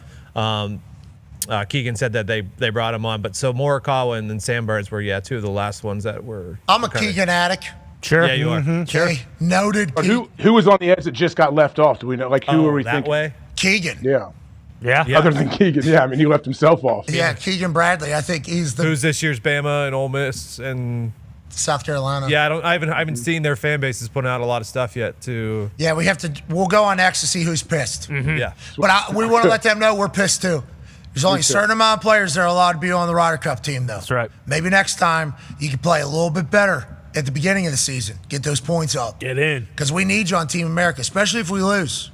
And Keegan knows that if he loses here, he's going to be judged because of it. Can't. Keegan's a New Englander. Oh. Takes a lot of pride in that. Amen. Being a professional golfer from New England. Not a lot of warm weather up there. A lot of golfers you hear about might be from the north, but they move immediately to the south. Why? So we can golf, I don't know, for the other 8 months of the year. Correct. When we can't golf in the north. So very rarely do you hear about northern golfers succeeding and having a big time golf career. Keegan Bradley's been that guy from New England. Now he's got to go to New York and lead a team. Hell yeah. Let's go win. Come on, Keeg. In the middle of football season. Would be great if it was right before football season. They're minus right now. Minus 130. Okay. Who's the other captain? Of USA or Europe? We're not talking about the other team. They don't have a captain. You're right. It's about us. It's not Tommy told us not to talk Yeah. about his team. And right after I asked him to talk about our team, I told him not to talk about our team. That's right. I told him right to his face, too. Didn't I? Oh, yeah. He handled it well. Nameless face. Shout out Donnie Baker. I said it right to his face. State law. Rest in peace. I cannot believe that. Rest in peace. The world missed out on Donnie Baker. I was going to say he was about as big as there was in terms of radio personality. Yeah, you set your watch to seeing one of his videos, on Facebook back in the day. What he would have done. TikTok? Oh, God. Oh, my God. Donnie Baker on TikTok. State law would have been. Rest in peace, Donnie. Rest in peace. That was always really cool to me. He was like 5 different people. Yeah. He was 5 different characters. It was unbelievable. Tony from Sopranos. Oh. Him just breathing heavy. He would call into Bob and Tom Radio. We're talking about a character from Bob and Tom Radio Show. This guy was 5 different characters. He would call into Bob and Tom. His Tony Soprano was him just heavy breathing into it, which goes against like everything about radio. Like, hey, that is not what anybody wants to hear. But then he would drop in this New Jersey accent, Italian accent in the middle. He was a talent, that guy. Fucking talent. Loved baseball. Coached baseball down in Florida, I think. Like, loved baseball. I got to know him. He passed away. It's like, man, perspective. Life comes, life goes. Yeah, so try to does. enjoy it all, please. Life is very fickle. You have to enjoy it all. You have no idea what's coming tomorrow. No clue. All we know is we got football very soon. Yes, so soon. And we made it. Yeah, we did it. Hell yeah. Go football. We did Come it. on Go now. football. As we wrap up today, I think it would only be proper for us to do the news. To do that, please welcome the man who's going to inform the world of things that we need to know about that are happening around this sports empire on this particular Not Another Wednesday. Yeah. It's hard to get to. Yeah. It is. But when you get there, It's hard to. Worth it. Worth it every time. Yeah, it's hard. With the English language, it's hard to get to Not Another Wednesday, in there. But nonetheless, here's the news that you need to know on Not Another Wednesday from our friend, Boston Connor. Hey, good to have you back, man. This has been much more fun. I'm sure you've heard a lot of things about the shows the news. the last 2 weeks. Good things. They fucking sucked for us. No, It's very no, nice to see you across the stage. Not true. Last QB battle of camp, Spencer Rattler and Tyler Shuck. Spencer Rattler wins. He will be the starting QB for Kellen Moore's New Orleans Saints. Tyler Shuck was the starter, remember? Because why didn't they draft Shador if they were going to draft the starter? They didn't draft Tyler Shuck until later in there. Spencer Rattler played a little bit last year, a lot of moxie. Yeah. Remember him from literally high school, Elite 11 camps. Now he's getting an opportunity to be a starter in Kellen Moore's offense in this brand new New Orleans Saints team. I think if you listen to the defensive players of the New Orleans Saints talk about Kellen Moore and what he's doing down there, they have a lot of faith, even though nobody has had any faith in the New Orleans Saints this offseason. What's their over-under? I believe it's 4.5. Okay, so not a lot of expectations by anybody. Spencer Rattler gets the job. That might be a right place to be, though. That might be a good time to get to Great starting opportunity. job. Yeah, what an opportunity with no expectations really placed on your team. Like, the over-under is 4. I mean, let's go get 8 victories and be a hero, Spencer Rattler. And a half. Yeah, and earn a hell of a contract. If you're able to, and by hell of a contract, I'm not talking $65 million a year. Maybe. I mean, shit. you never know. If you go from 4.5 over under to winning a Super Bowl, Yeah. you probably Sign it up. make a lot of money. But we're talking about like good second contract starter, maybe fill gap type of person. 20 million. Baker Mayfield, Jared Goff. Then you become star. Like, this is huge. Anytime you get a chance to play as a quarterback, it is huge, which is why that whole conversation about Shador and them setting out for failure and why is he starting without the ones out there? It's like, well, he's not starting quarterback and he's getting an opportunity to play. This is a huge ordeal, like for everybody out there. Well, he's not getting a fair shake because they're not using this. It's like that. That's never happened. That is not reality. We're talking about humans and also injuries and everything, like actual teams that have to worry about what they're doing. And it's like, I appreciate the way Shador has handled it. Everybody around Shador. Yeah. Shador has been he's tried to stay above it, complimenting teammates, talking about Joe Flacco, his relationship with him, feels like the boys like him. It's like there's been so much shit around him, which is going to happen forever. He's Coach Prime's son. I mean, that's just the way it is. They obviously have drummed it up as well with their reality TV show business, which is kind of what their social media is. It's just a reality TV show. They've been documenting everything that they've been doing for a long time. So there's a lot of energy and a lot of focus on Shedeur no matter what he does. And the conversation around him, like, why is he playing? He shouldn't be playing. They're trying to screw him. He has stayed above it all the entire time. I respect and appreciate that, AJ. Legit. He handles it well. I think so, too. I heard Deion explain in his presser about Shiloh getting released and Deion just talking about, I prepared my kids for every possible scenario. Like, it was cool to hear how Deion was talking to, like, his kids and not, like, the all doom and gloom. I mean, Deion's a very positive guy, but, yeah, I feel like these guys can bounce back, and Shedeur has handled it very well. I feel like that. Eventually, he'll be on the field at some point this year, right? We assume. Very committed father, Coach Prime. Nobody talks about. Nobody ever talks about how committed as a father he is. And then as a coach, accountability. And, like, he is, even though, hey, yeah, we're going to let motherfuckers know we're good. Like, we are not scared to do that. But the only reason why we can do that is because of everything else. He's changing a lot of lives, man. And Shedeur, just watching him operate in this whole thing, he could have numerous times tried to take the clout way. Like, there's a lot of everybody saying that, like, he's doing this shit for show and for clout. It's like he could have numerous times given answers that would have drawn headlines and stirred up shit and threw gas onto a fire that was already happening and has not done that. So that doesn't really get talked about with Shedeur, I don't think. And I think that's a plus side. I don't think he should be a starting quarterback of the Cleveland Browns. No. I don't think everybody should be burying Joe Flacco. Joe Flacco took this team to the fucking playoffs 2 years ago. Like, knows the offense. Yeah, but he's old. It's like there's a lot of old fucking there's a lot of old quarterbacks in the NFL. You know why they're old and still in the NFL? Because they know what the fuck they're doing. Like, that is... So I don't like the slander that has been thrown at Joey Flacco. Like, I don't love that. But I assume Flacco doesn't give a shit about any of it. And I like the way Shedeur's handled it. It's like they have a lot going on over there in that particular room. They have not been a very successful franchise. There's a lot of shit outside of it. But if they're able to navigate this, and with the way the leadership is seemingly operating...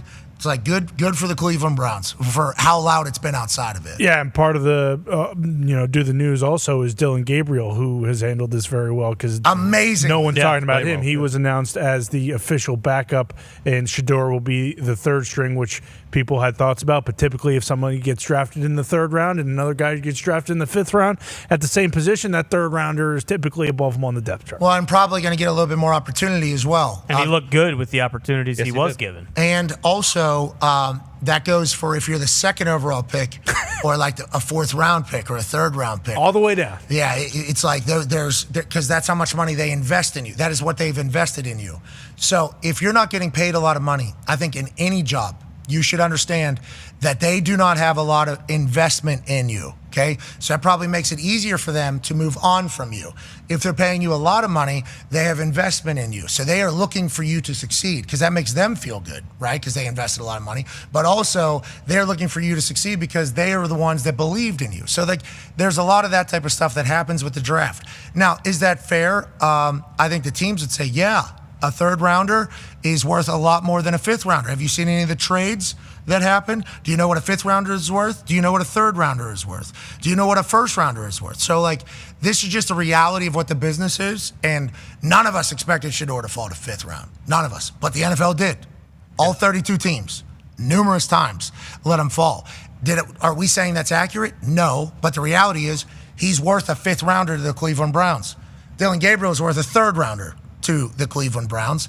And the fact that Dylan Gabriel has, you're right, stayed above it all as well, when he could have easily turned the other way. Shedeur, same thing. Kenny Pickett, same thing. Yeah. Joe Flacco, same thing. All of them, I think, have handled this very, very, very well. Very, very well. But that whole... Yeah, I mean, I got respect for a lot of people. I have respect for a lot of people. There's they wanted Kevin Stefanski to get fired. There was just a lot of things. I was just reading on them, like... So they went the number one offensive line out there in the third preseason game with a fifth round rook. When would that ever happen? When would that ever happen? Never. Like that would have never happened. And like, you think Shedeur's happy about it? No, he would like to have the best offensive line, but Shedeur fucking knows they're not going to roll out the number one for the third. You know how much money they got invested in that? Once again, back to investment. This is a business. And having Shedeur on the Browns is good for their business. A lot of attention on them. And if Shedeur turns into the player that we all think and hope he can become, that'd be great business for the Cleveland Browns. And the investment would be gigantic.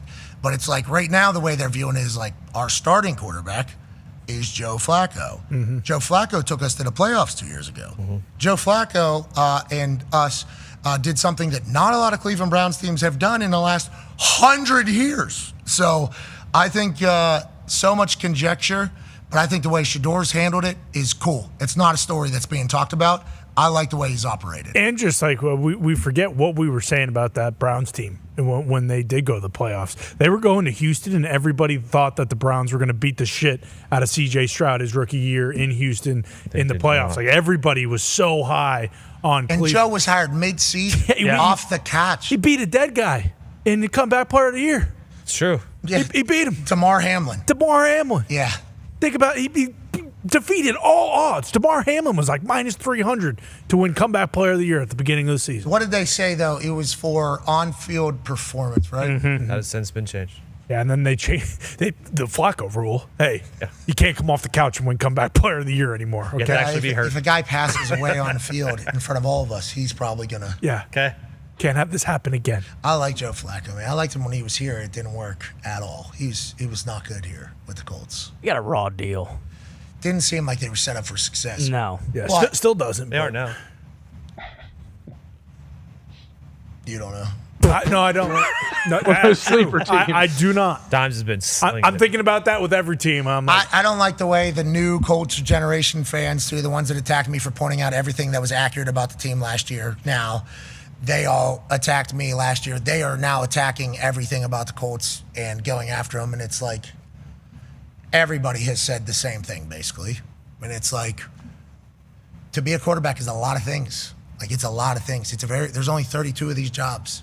So it's like, is Danny Dimes the guy that's going to lead us both on the field, off the field, set an example, do all the shit that comes with being a starter? I assume that is what they are saying, because if you listen to the coaches and the way they talk about it, that's basically what it is. It's like, this guy is suited to be the face of a franchise right now. And it's like, is he exactly what? No. I mean, this wasn't the guy we drafted number 4 overall. But they also have said they're not giving up on Anthony still. Like, Anthony gets hurt and then he's like out of the building. So I don't even think he's really gotten a chance to like see how you're potentially supposed to kind of do it for over a 3-year period now. So it's like, I still think Anthony Richardson, I was a believer coming in. I was like, everything we've heard about the offseason, here we go. This is going to be it. And then you just start, kind of hearing stuff. And it's like, oh, they're going to go with Danny Dimes because of everything that we kind of potentially were thinking in years past. He's very young, hasn't played a lot of football. I don't think he completely understands how important it is to be the quarterback of an NFL team, strictly because throughout his entire life, he's been able to show up and just dominate everybody. And that's because he is so talented. It's outrageous how much talent Anthony Richardson has. So much fun to watch him do his thing. But it's like, in the NFL, everybody has talent. And you're talking about generations of talents. Like 2 generations ahead of you are still playing in the NFL. Those guys had fucking talent. They're still playing. It's like everybody has a lot of talent. He's certainly a lot more God-given ability and everything like that than anybody I've ever seen. I mean, Cam Newton is the only real comparison or conversation. Josh Allen, I guess, as well, is a conversation there, but there's only been a few of those guys. Everything else, though, takes you live it. That's what has to happen if you want to really make it. And it's like, maybe he's not there yet. He's going to have to play this year, we assume. Shane Steichen's offense. Danny Dimes is going to be running. He might get hurt. Danny Dimes runs very well. He's a bull. Nobody really talks about that. So he runs very well. Everybody remembers him tripping. Well, do you know in tripping, he was on a 65-yard run that he was pulling away from people. Danny Dimes over yardage run, rushing yards safe bet basically every game because everybody sees Danny Dimes. They go, look at that nerd. He can't fucking run. And then, yes, he can. But with that, it's going to come something, and Anthony's going to get to play again. And hopefully it's the time. Riley Leonard also. Yeah. He looked good. Don't in look last now. Preseason He put game. up 40 against the Bengals. Yeah, and also, did you see the touch pass over the middle? Over the linebacker in front of the safety. It's like, ooh, I didn't know Riley Where'd you Leonard. learn that, I didn't know son? Riley Leonard could do that. I thought Riley Leonard was like a couple years here. We're going to have to fucking figure out how to make these. And it's like, I start seeing some throws, and I'm like, that's against 4th stringers, but He's playing with 4 stringers too, and he just fucking seeded that thing. The throw itself. I didn't know Riley Leonard. Yeah, I didn't know that was there. in there. He's so athletic. Yeah. You talk about being able to run. Danny Dimes. I mean, you can see it almost. Yeah, legit, and he's tall. Duke. Yep. Colts might have the most athletic Dookies. quarterback room in the country. Well, definitely. Wow. That is a definite. That's not true anymore, actually. Why is that? Because you guys picked up Danucci? Yeah. We didn't pick up Danucci. Who'd you pick up? Danucci couldn't hold Tommy Cutlets' jock. You picked up DeVito. Yeah, that's right. I thought you got Danucci. You got DeVito. We got DeVito. And funny enough, when it happens, I felt something in my soul. I could my hair almost slicked back a little more. My armpits almost smelt a little worse. My entire body. What is this? It felt like I wanted pizza a little more. I honestly think I might have become Italian since the Patriots got Tommy DeVito. I can kind of. You did. I can tell you didn't. You can see it. No, you don't look natural doing that at all. That ain't. Isn't that what the guy does? Soprano. You're not Tony Soprano. Pretty good, right? No, he would also then have a full accent here. Yeah, exactly. Like fucking gabagool. So you're getting closer. Pretty actually. good. Close your eyes. It might be a little. That's not it. No, you don't need to do that. So Tommy DeVito is now a part of the Patriots. Yeah, Vrabel saw him and he said, I need cutlets. I need Stellato in my building. You know how they're going to get all the rats out of the building? Stellato's going to walk around with a shotgun. Oh, my God. He does say there's rats in here, and then he brings in fucking Tommy. Yeah, that's only one way to sniff them out. Bring in the Cutlets family.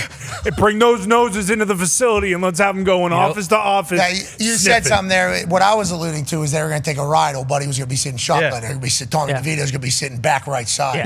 Tommy yet. You know why? They just did Tommy not right stop behind you. having a mafia up in Boston. That's unbelievable to think about. Can't stop all stuff. There's rats everywhere in this building. No. And fucking bring me the most Italian. Call Cutlets. Get Stellato on the line now. We got to find them. Fucking where are they?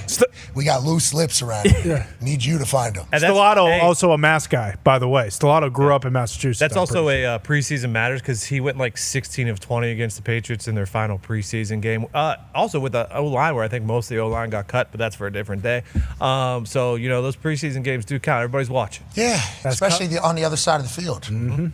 Darren Waller got signed. Yep. He was on the Ravens. John Gruden was with the Raiders. Sees him do his pre-workout warm-up. What is that, man? Yeah. That's Darren Waller. He's a Raider. Can you catch? Can you do? Yeah, I can. Sweet. Cool. We got a spot for you. Then he becomes all-pro in that entire thing. It's like you never know who's watching. That's why every opportunity is such a big deal. Mm-hmm. Like, don't push Shador out there. It's like, that's a fucking big deal. A lot of teams that maybe didn't know if he could operate in the NFL with NFL defenses that might be a little bit more sophisticated, maybe a little bit more speed, maybe an offense that you have to kind of go through a couple more reads. People are watching that from other teams being like, okay, he answers questions that we have. Maybe if he's not with the Browns, he's with us. It's like, these opportunities matter, man. Like, these things are good. These are not bad. Like, especially if you're trying to make a fucking roster. If you're top 10 guy on team, it's like different conversation about this. But if you're bottom half of roster, it's like any opportunity is a great opportunity. And just acting like it's not was wild to me. I thought it was very disrespectful to the NFL. Mm-hmm. Like, hey, this league's been around a long time. Long time. And it'll be going on for a long time as well. On that note, let's talk about the league making a decision. Rashee Rice will be suspended 6 games this upcoming season, including the first 6 games. Ooh. Because this conversation about Rashee Rice's penalty or suspension from the NFL wasn't going to come allegedly until September 30th, which was conveniently enough one day after Monday Night Football, and they've played 5 games, 4 of them being primetime games. First one, obviously, in Brazil, the second day of the season, taking on the Chargers on Friday. So everybody's like, real convenient. The NFL is scheduling this Rashee Rice punishment the day after the 4th national television game for the Kansas City Chiefs. Turns out that we did a little research. Mm-hmm.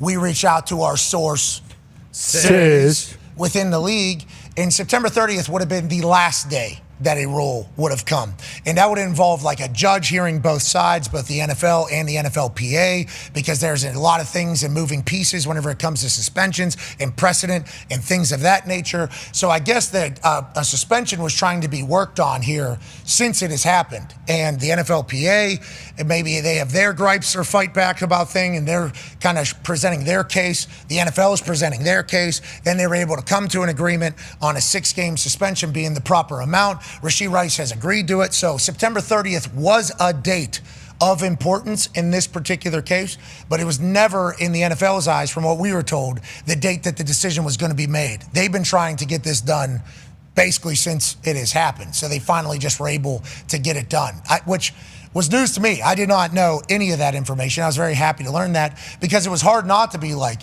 real convenient that they put it on September 30th when this happened a long time. Like, it's hard not to buy into that. And then we call somebody at the NFL and they're like, no, the deal done. We wish this was done 2 weeks ago. Yeah. There's a lot of fighting that is happening on what's allowed, what's not allowed, what's proper, what's improper. And it's just like, it was cool to kind of learn about that, because I certainly bought in that they were doing this on Tuesday. Without a doubt. Yeah, definitely. It was hard not to, almost. It was hard not to believe it.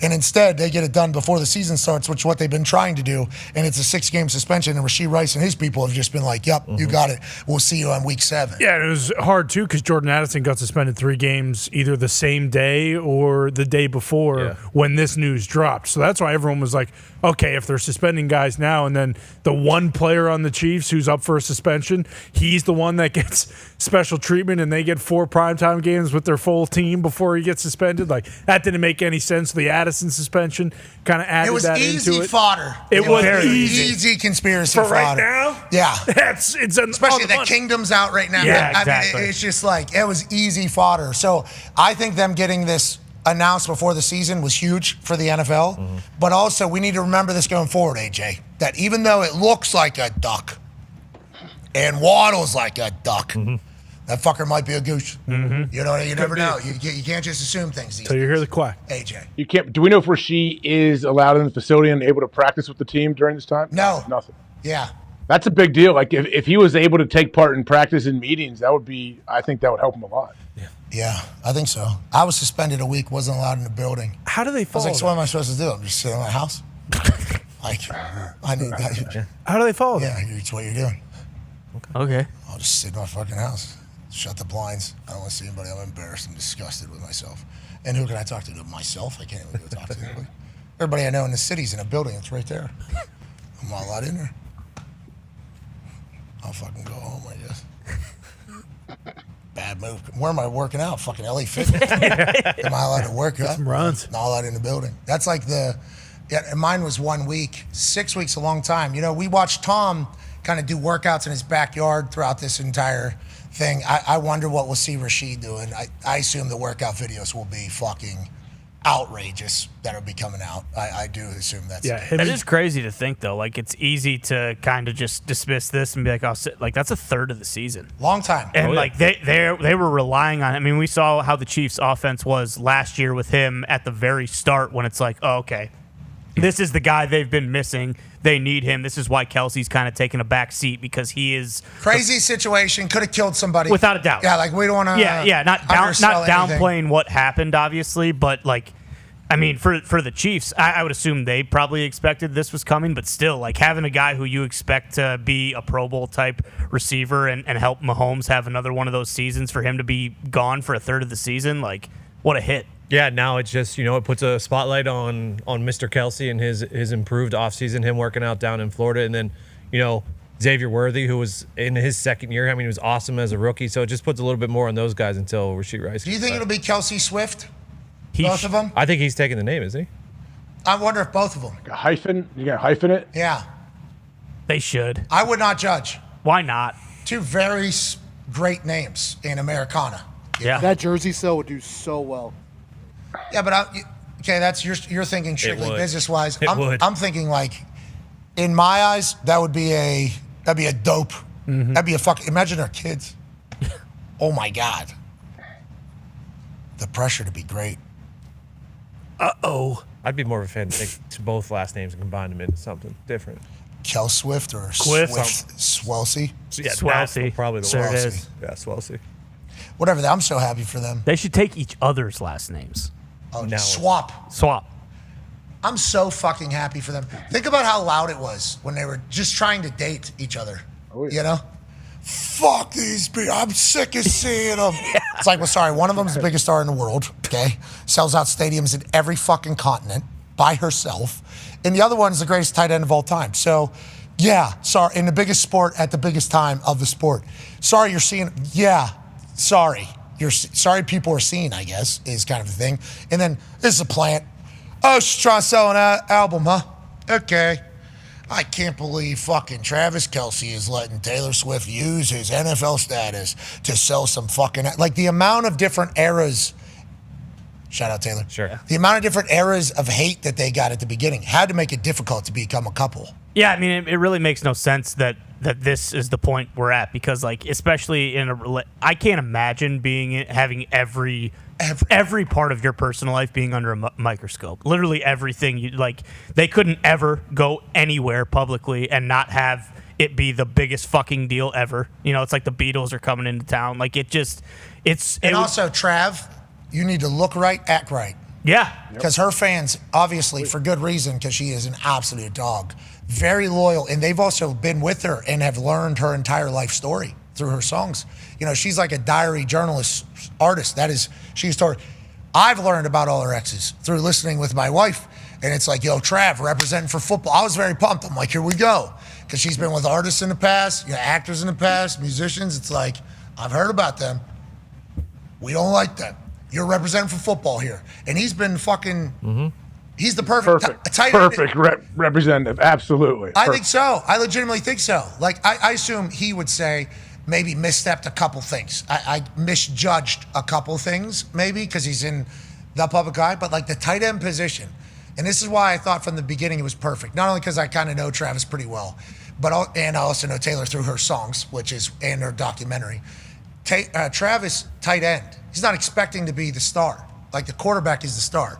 Tight end is like, I'll block, I'll do this. Like, okay, being in shadow, actually in shadow of offensive line and in shadow of wide receiver, and everybody's in shadow of quarterback. So it's like, I think he's pumped to, like, walk behind her as she's walking into a place, and he's just enjoying it. Like, from the beginning, I think that's why I was a believer that hey, this might be like the perfect for Taylor. I don't know how many dudes are going to be able to handle. She's the biggest star on earth. It's like a lot of dudes, especially successful ones, have egos and fucking, all that shit. And it's like Travis is like seemingly, he's an exclamation point, right? Yeah. Isn't that how she described him? Yep. He's Human exclamation point. Just like, yup, let's do this. And let's have a good time doing it. It's like, I'm so happy for them, man. I'm really happy for them. The last name thing will be interesting. Shout out both their camps, by the way, for not leaking out. Like, it was only Taylor's. Ed Kelsey came out and said, it's been 2 weeks. Where the fuck have you guys been, dude? Whole family changed life. Oh, yeah. Yeah. Oh, yeah. Big time. Everybody's watching everything. Mom, you're going to be wanted to be talking everywhere. Yeah. Let's make sure we're not saying anything to, I mean, it's crazy time. Kylie's got a podcast. Yeah, Kylie's beast. Jason Kelsey, too, best center we've ever had. Catapulted into, hey, by the way, here's super football guy to the world. Yeah. Jason Kelsey, here he is. And then her talking about him in his Timbs doing the fucking base jump in the ice. He just appeared. He levitated. I was impressed by that as well. Oh, yeah. Once again, great representative of football. This drunk, big, massive man, still able. In the snow. Yeah. In Shirt the ice. off. Buffalo. Yeah. Still able to just fly. It's like, that's football, baby. That's right. We appreciate that. Congrats to them, once again. That is cool. That is really cool. They had to be so happy to find each other. I'd assume so. Legit. They probably assumed they were never going to find somebody like this, get married. Both of them, public relationships. Yeah, I mean, certainly not. It's just a wild situation. It's a wild time, dude. Worked out. Imagine if she could sell out every ticket she wanted to sell for the rest of her life. Like right now, if she announced a fucking stadium tour in the United States of America, it would sell out in 5 minutes.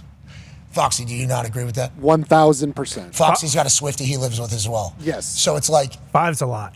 What's that? 5 minutes is a lot. Yeah, you're right. It'd be 90 seconds. It would If there was no heads up, there was 0 heads up. She just put out a post on Instagram. Boom. Here's 250,000 tickets available. Yep. Those things would disappear in 90 seconds. Yeah, however fast the link can go through there. She's able to do it. That's a crazy existence. Like, that is just an absolutely crazy existence. And for them to be able to kind of counterbalance each other. And what's weird, the Swiftie in my household has always said from the beginning, out of all the boyfriends she ever had, Travis was the one where they were like, oh, they might get married. And like all the Swifties were like, this is it. This is the time. Travis is going to be the one. And that's just kind of been the thing since they started dating, which I think is pretty cool that it actually is happening. Yeah, they're so high school, dude. Yeah. They are. Can't give up on love. Travis is tall, too. So it's not like, I think some of those dudes, actual shadow. Oh, yeah. Yeah. Definitely. Come on, Taylor Swift. Come on, this is called a crowd. You've never seen one. This is what it is. That's seemingly what it was in the past. All right, Age, let's get the hell out of here. We'll be back tomorrow. Good show tomorrow. Tomorrow's Thursday? Yeah, sure is. College football. Holy fuck, man. Yeah, we got football tomorrow. Got football tomorrow. Big ones. Nebraska, Cincy. Yeah, watch out. I like what you're doing, Tony. ChatGPT tone. Yeah, I love it. 6.5. Of course you like That it. feels like a 4.25. Round up to 4.5 to me. The books don't know yet. That's what you were sounding like when you were talking about your Excel spreadsheet with ChatGPT. I didn't mean to come off like that, but if I did, I'm not apologizing for it. All right. Hey, if ChatGPT tone is the game changer, I'm in. I could go 0-10 this week, and then I'll just burn the entire AI. Don't give it up. Don't you guys stick with it? Don't you think? Yeah, you do have to. You just got to get it there, and then you got to talk to it. Yeah, you need a 5-week molding. Sample size. There it is. Yeah. Need to mold it, shape it. By the way, the first game tomorrow is at 5:30, so it's like yes, we're really in it. Yeah. Sweet. Friday, me and AJ will be in Columbus, Ohio, inside a stadium. Nice. We will not be taking whole show to outside stadium. There's a lot of events set up because Coach Corso's last that I did not know about literally until yesterday. So had to kind of adjust here. Honored. So that's not even a question. It's just like, got it. Yeah. There's a lot of celebrations of Coach Corso. Rightfully so. Yeah. Dude, so much commitment to sport. Yeah. So much commitment to sport over the years. They were showing all of his highlights. Just so many memories, just so many moments on television over one lifetime is insane to think about, let alone where the sport and the show was whenever he started versus where it's at now. It's like he has to look around and be incredibly proud of what he's, I assume, and getting a chance to honor him at the ESPYs, it was cool because it did feel like he did kind of take it in for a little bit. Sometimes you don't know if somebody's really like, I don't want to say appreciative because obviously everybody's appreciative, but like, because he's accomplished so much. It's like at some point you kind of get numb to people telling you how awesome you are, because there's also people that tell you how bad you are. So like, and Coach Corso was very much like, I don't want to become friends with the coaches. I don't want to, like, I am just kind of doing my thing. Universally loved human for the last, 20 years basically of his TV days. Kirk talked about the first thing, not everybody loved him, in his entire thing. That carries him, I assume, through the entire thing about how he is. It did feel like he took it in, and I was incredibly happy for him, because hey man, they don't just fucking do this for nobody. This is a huge ordeal because you've earned it, and I think everybody's been trying to make sure he knows that. And I think it's been beautiful to kind of watch, AJ. I mean, I sure hope he knows that. I would imagine hopefully he accepts all the praise and what people are saying, because you're right. You could talk to anybody. You don't even have to know what football is barely, and they could probably point out Lee Corso. I've seen that guy. I always see clips of him, and I see him on TV putting on the mascot. People still, even if you don't know anything, I think a lot of people still know what Lee Corso is. Yeah, he's synonymous with the sport. The number 2 sport in America, college football. NFL is number 1, college football is number 2. And it's like whenever Coach Corso started 30-some years ago, 40, I don't know what it was now. I just always say 30-some years, but that was a few years ago. We might have creeped into 40. I don't know how many years it was. But when it was like that, it was just him on a chair, him, Fowler, and Herb Street. On watching that to what it has, just game day, let alone the whole sport of college football. It's like what a What a job well done. What a life's work. Yeah. What a life's work. Yeah, 38 years he's been doing it. So it is creeping to 40 in this entire thing. But it's like his life's work has been displayed, and you can see the success of it. And the celebration of him will be awesome on Saturday. Yeah, it's going to be a special show. I'm looking forward to it. And then right after that, boom, Ohio State, Texas. And his last headgear in the horseshoe. Yeah. That's going to be... He better do it. Babyface or heel. He better do Hopefully it. right after the headgear. He better fucking do it. Could you imagine? That's all I'm saying. Could you imagine? Oh, yeah. Oh, yeah. That would be all time. Last one ever. People crying. Fuck it. Yeah. Most headgear. Oh, The my- team he's picked the Buckeye. most is the Buckeyes, right? Oh, my First God. one, too. That would be... He's not scared. Yeah, you want to talk about a walk-off. That would be I mean... I hope. Yeah. I would lose my shit up there. That would be sick. But he's going to get it right. His record is a very good one. He is going to go for whoever he thinks actually going to win, which I respect. I'm not trying to drop in there, though, like, hey, You better. let's do another one of these, the old days. Toss that. Come on. Toss that. One last time. The entire boo on the way out. Yep. Oh, my God. How many people in there? 100 and what? 105, 108, something like that. 108,000 people. That would be fucking epic. It will be regardless, because the place is going to go fucking it. It's regardless. It is epic. We're just talking strictly if he was to decide, I'm going to heel in this place. One last time. What that would just to feel. I hope. Nah, he's going to pick. I'm excited to see who he picks, actually, because that is probably who he thinks winning a national championship. Yeah, probably. I think he's been pretty close a lot. So we will learn from, watch, enjoy, and honor the shit out of him as we celebrate a huge kickoff to college football. What a big slate, dude, on Saturday. Awesome. That's amazing. We don't get this usually. Early, man. Early. I think there's an entire campaign going on about like not scheduling easy games too by like maybe Nike or something like Well, that. that's why they need to put all the teams that play. I mean, I hope Stanford Steve is right. They need to put all those teams in. Whether like let's say Ohio State has 3 losses, but one of their losses is Texas, and they're at 14. Like, come on. They'll be in still if they have 3. The winners and The other guys. will all make the CFP. That's the last time, boys. Hope we enjoyed it. I did. Oh, fuck, call him back. He had something for Gumpy. Call Steve. Oh, yeah. Yeah, you're right. Oh, my God, I just remembered. Fuck, we missed that. We all missed it. Yeah, we did. I put it on all the... No, yeah, you did. You did. Completely forgot. I put it on everybody. Hey, make sure I get to what Steve wants to tell Gump. Got a good. Because Gumpy said, I got a good stat that'll make Gump feel good about the Dolphins. And he started to say it. We said, whoa, save it for on air. And then we never asked. Hold on, my radio's not in. I cannot hear you. We'll call him tomorrow. He's got another commitment. Yeah. Another interview. No, he had a Zoom call. Oh, okay. Hi! Bless you. Bless. Hi! Bless you. Bless you. Yeah. Thank you. All right, we'll be back tomorrow. Thursday already. Yeah, it is. Feels like I've lived this week a lot. You're already on Thursday. Yeah. Early morning. You know, this is the new me. I don't know if you guys know.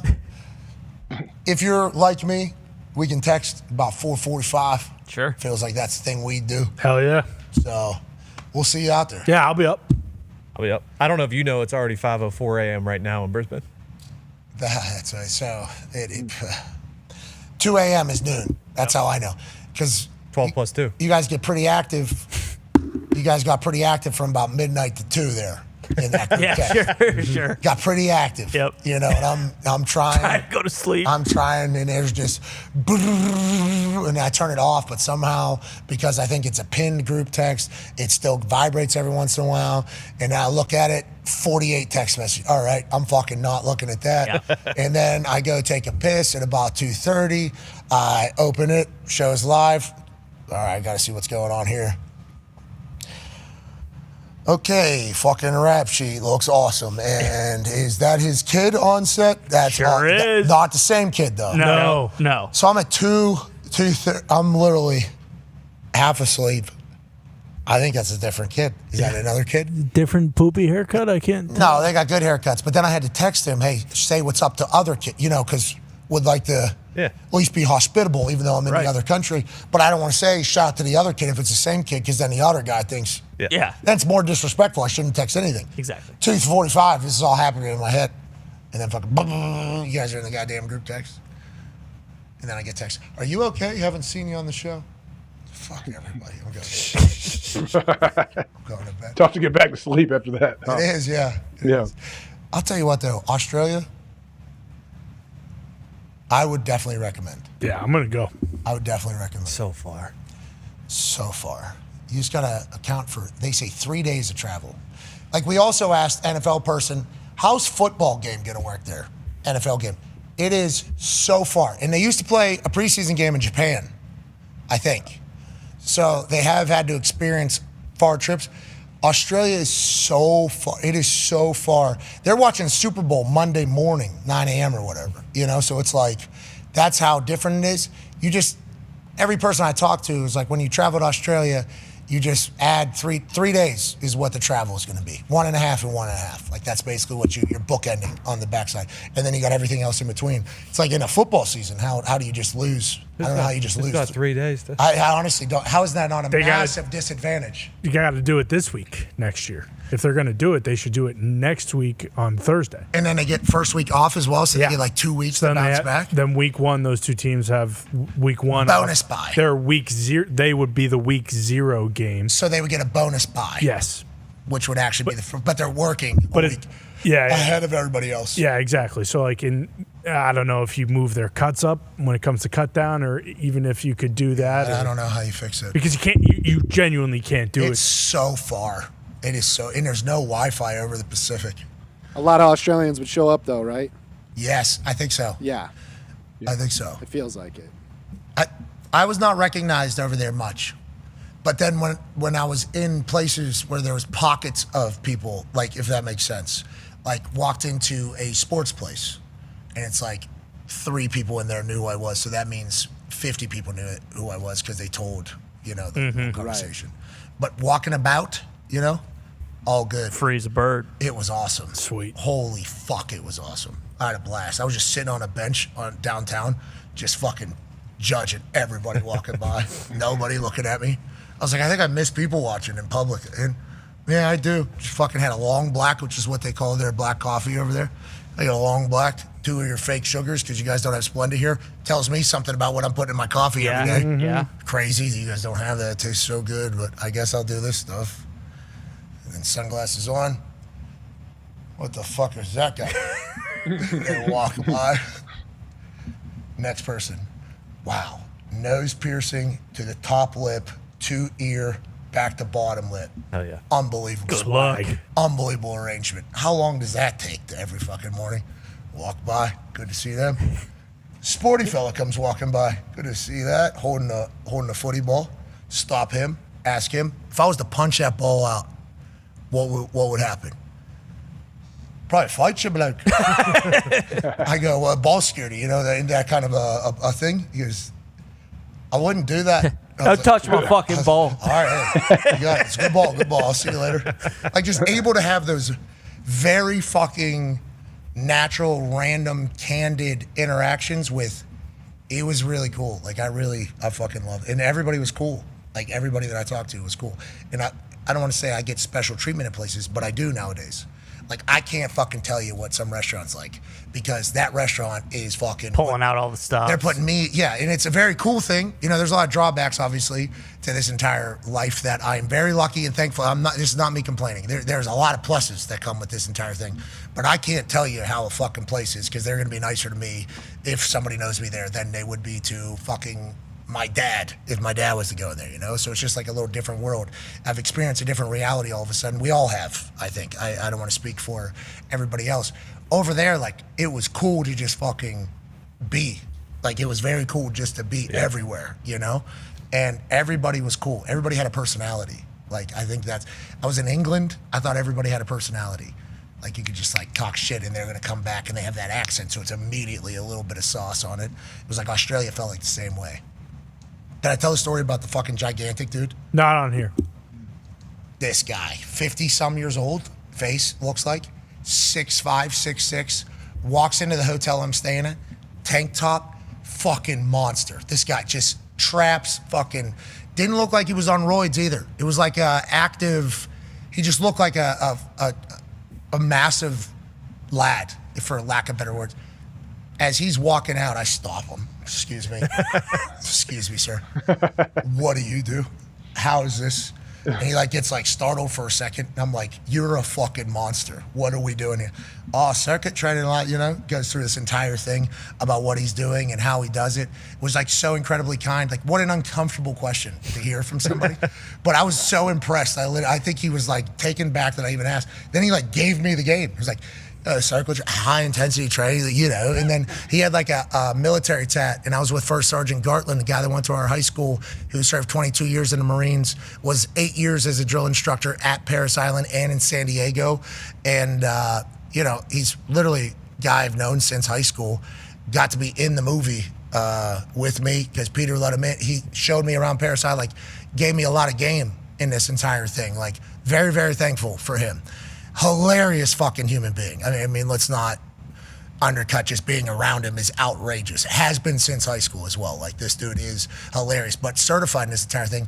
The big, huge dude had, some military tat or something. Because the Aussies in USA, especially in World War II, Guadalcanal, there's a bunch of little fights and battles before we truly get to Japan that Australia fucking was. There were 7 scouts, I guess, from Australia in Guadalcanal that showed all our people around as we were moving up the islands, and they took care of us. Australia got hit pretty hard, I guess, by Japan, so they obviously had their own. It was Australia and USA military, very, very tight. I think I learned that as I was over there.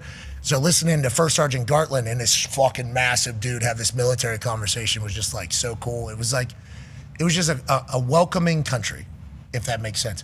But there's not a lot of fuck about. Yeah. We don't like weed. You're putting your seatbelt on in the back seat. Mm-hmm.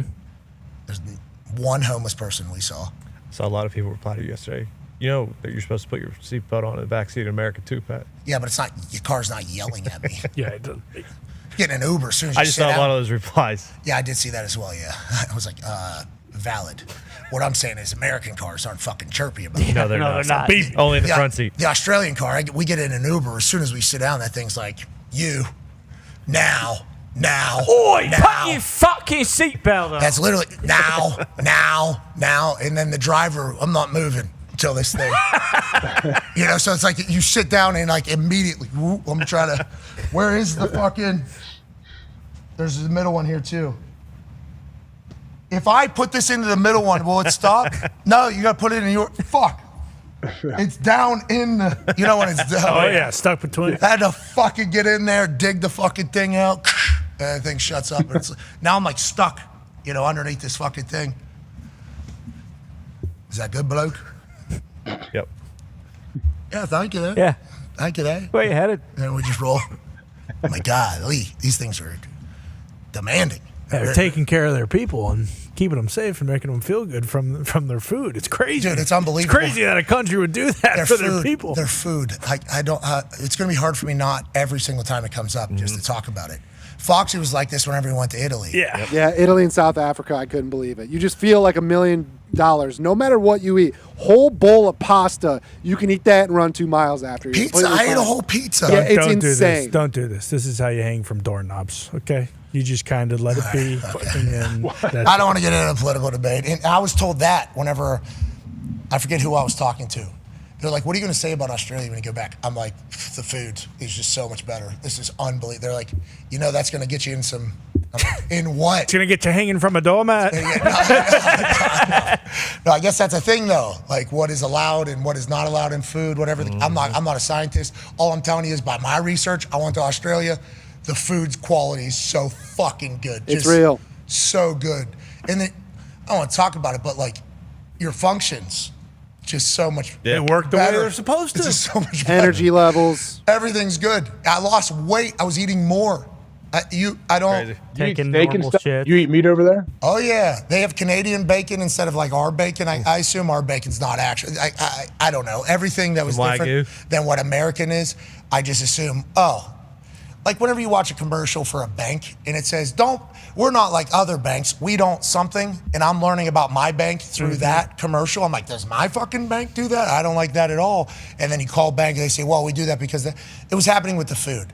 Like when I couldn't get Splenda, I was like, oh no, there's a reason. What do they know? If they're not letting it here, they're only like, that's not good. And then I go and try to, like bacon, I'm gonna get some bacon. They bring out Canadian bacon. And I'm like, I'm a strips guy all the time. Yeah. It's like, well, they don't even have those here. It's like, well, what the fuck happened? Even the coffee. Coffee's so good. Feels like we could do that with coffee here. Nope. I don't know how we aren't. No, you can't. Can't do The any of that. Too much espresso, money. you take a shot of espresso, No, you don't. it's fucking diesel. Diesel. It was the same in Spain. I was taking an espresso shot. I was fucking zinging. It was unbelievable. I've only quickly stopped through Spain. I've never been to Italy. That's the longest I've been in another country, I think, there, other than America, obviously, thank God. Well, turns out. Whoa. What? No, let's not get crazy. You want to come back to America. Yeah. Trust me. But, I mean, if there's one thing that would affect your life more than anything, it would be the food. And It's just so unbelievable. It is. Frustrating. It was so good. So we went to Donnie's. Dawn's? I think it was called Donnie's. It was like American food. Donnie Baker's? Donnie. It was Donnie. Definitely Donnie. And up there they got like decks, big decks. And then there's like restaurant with front patio that's like kind of fenced off, but you can walk in between. And then restaurant with their front patio. So you like walk through other restaurants basically to get to one. We sat down at this one place that was packed. We're like, this place must be good. Let's sit there. And then we saw a sign for Donnie's. So it was like pizza, pasta. And it was like American food basically. I'm like, we should go see what American food is like, super healthy. Like if all the laws were to be passed to get our food like what it is over here, we should go check that out at this Donnie's guy. Future's bright if this happens. Mozzarella sticks were fucking unbelievable. It was breaded mozzarella. It was actual breaded like mozzarella in there. It was so fucking good. The pizza, ridiculous. The pasta, outrageous. How about just bread in general? Like if you're just eating a plain sourdough. Plain piece of bread. Yeah, I thought to myself, what the fuck is in our bread that I could just house this bread and it feels good. Yep. Meatballs. This isn't making me feel great. I was just going to say, like, this doesn't piss you off. You guys are just telling us stuff that we're never going to fucking have. I'm bummed out. Like, that's what, hey, guys, I got this fucking. No, I'm just telling you this exists. I'm just telling you this exists. No, that's why. I'm surprised you guys aren't getting pissed because it's like, you've experienced the other side. You saw what I ate this morning. I'm very worried to go dive back into whatever. I honestly don't know what to do. Now, granted, you give me a couple days here, I'm gonna have a sandwich. Yeah, you'll forget all about it. That thing up. Yeah, and then all you're gonna think is, damn, I could eat this same sandwich in a different country. No, and I'd don't probably do that. Lose weight Don't do from that. it. You're gonna have a terrible shit. That's exactly what's gonna happen. It's gonna be otherworldly how bad it is, and then you're gonna say, "Okay, I'm back." Guess who's back? Bingo. Yeah. Back again. Dumping shit. Yeah. Diarrhea is back. Yeah, tell a friend. Tell a friend, bitch. And I'm back for good. You taking that long ride? I don't think so. I will say that was the biggest clear difference between us and them was like the food quality was just so good everywhere. That sucks. Went to like small cafe and these eggs, you see the person making it and it comes out perfect. It's like, what are these eggs? Eggs, mate. You guys don't get it. Your food is. Were there a lot of American-made cars? Fuck. I always observe that when I go somewhere else. I saw a Ram truck. I saw a Ram good. truck. Wow. Obviously. That was cool to see. I did see a Ram truck. It's official truck of Down Under. I don't. Yeah, maybe. Was it Aussie driving it, or was it one of the people that were just over there temporarily? There's not a lot of Americans over there. Okay. There's not, because it's a far trip. At least from my experience. It might have been. Would make sense because you literally can't talk to any family. Yeah, or you anything, can't live ever. on. Yeah, it's hard. It's hard to do Australia if you're an American, strictly because of the time. You're pretty isolated. But if you were to take family and go for like, you would have to What's be the like closest place? Where do people come from? Asia. There's a lot of Asia influence. Okay. A lot of Asia influence there. UK, a lot of Europe. We had a guy named Ricky was working at TFP, the gym. He served us breakfast, lunch, and dinner one day because we were just hanging out at his place. Stanicki? He was from, I don't know his last name. Ricky had a lot of sauce though. He was from Scotland. He was great, man. There was a lady named Kim that was there from England. And then there was a couple people from Asian countries that were working there. It's like, that is kind of, it felt like Asia, a lot of Asia influence in Australia. English, too, just from way back. Yeah, in the English, Yeah. way back. Yeah, it was a cool country, man. Far, dude. Yeah, so far. Hike. But, you know, if you can power through the first 7 hours.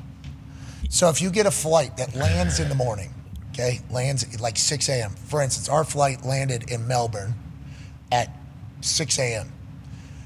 So First Sergeant Gartland goes, I've done this before. We got to stay up halfway through this. We're falling asleep. We're waking up 6 a.m. We're Australian. And I was like, in theory, genius. This is a good idea. Now, staying up for the first 7 hours after already doing a day, that's 20-some hours of staying up now. You're at 20-some hours, and you're up in a plane where everybody else is asleep, and you have no Wi-Fi. So there's some real mental toughness checks there through those first 7 hours. Once you get, though, to a sleepable amount of time, then you're loading up on everything that is putting you to sleep. Whatever your choice is, whatever that is. Weapon of choice. Then snoozing hard, and then they're waking you up right before you're hitting the ground. We hit the ground, we were up. Like 6 a.m., it's like, all right, I woke up for the day. So we didn't get fucked for like multiple days. And then coming back, same thing. But it's hard to stay up. Yeah. To get there. Yeah, it's hard to, because even if you nap for a little bit, then you're up, then you nap again, you're kind of just like, you're not really, but boy, coming back, I saw 5,222 miles to destination, and I was exhausted. Jesus. And I look over at First Sergeant Gartland, and he's fucking over there just fighting the whole thing. He didn't even download anything on his phone. Just staring straight. What do you mean? He raw dogged, dude. Yeah, just looking straight the whole He time. raw dogged fucking 16 hours. There's movies in the thing. Yeah. He goes, I don't want it. He watched the flight map. Jeez. Sicko. That's awesome. Good for him. Keyboard different. Sick fuck, yeah. He's like, I like this. Oh my God, he was so funny. He was so funny throughout that entire thing. We were around each other a lot. It was like towards the end, we've been around each other a lot for 10 days. Just dropped out of nowhere. Haven't really seen him since high school. Like would see him at different like gatherings, and then all of a sudden we're 10 days, different country, nobody else to talk to. Here you go, good luck out there. Oh yeah, and put your fucking seatbelts on as soon as you get in the backseat of that car. It was awesome. It was a fun trip, man. I would recommend Australia. Brisbane Olympics 2032. Ooh. I think we will certainly try to do something for that. Yeah. 2030, I'll put it in my calendar. Okay. Yeah, me too. Sounds good. Me too. Sounds good. I'll throw it in there. Perfect. You're dead serious. Yeah, dead serious. You should have seen how many people I think we're told. gonna do something there. You should have seen how many people I told coming back for the Olympics. Coming back. I thought I was messed up. I thought I messed up the math in my head or something for a second, but no, I didn't. Oh shit, Good. 70, We're planning for the future. Concierge people at the hotel. You know, great people, good vibes every time we walked in there, no matter what time it was. See you guys coming back for the Olympics. All right, we'll see you then. Yeah. Fucking out 7 years from now. Book a hotel like Michael Scott. Have to call back. I must have told 100 people I'd see him at the Olympics. That's a good move. Fucking so many. Smart. This is really good food. I'll see you guys at the Olympics. Opening ceremony is right around the corner, guys. I'll see you there. I'm pumped, man. I'm telling you, I sold it though as if like it was next year. It's sure. not. But everybody should start planning now. Already am. Yeah. Okay? Already looking into hotels. I got the hotel. I know where we're staying. Perfect. Don't you worry about that. We're actually calling up Damian Cavalucci. Okay? Damian Cavalucci, he's the owner of TFP and also surrounding buildings. This dude is a genius. This dude makes good shit. This dude put a fucking tree in the middle of his 5-story gym. Love it. A full fucking tree. This thing is the tree of life. It's genius. It's lit. It's the vibes are just music, not too terrible. Sure. That was a bad way to describe it. Not too much, you know. Not too, you know. Sure. Everybody, I think, kind of likes the music that's playing. Even though a lot of people have headphones on. If you don't, still gonna feel good walking through. You got fucking cold towels available everywhere you need it. Everything, every lift, altitude fucking room. Just a full fucking room that's at 5,280 feet. You want to do some cardio in there, die? Go ahead. Just do it. We went in there, gut check, fucking hit that thing. Just see what we could do. Walked out, you feel like you're actually walking on, your whole body feels like a high walking on clouds. They have an elevator that goes right through the middle of it with stairs right next to it.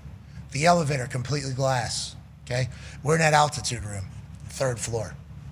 getting after it. Elevator's right over here. Tree of Life is right here. Okay, we're getting after it in the altitude room.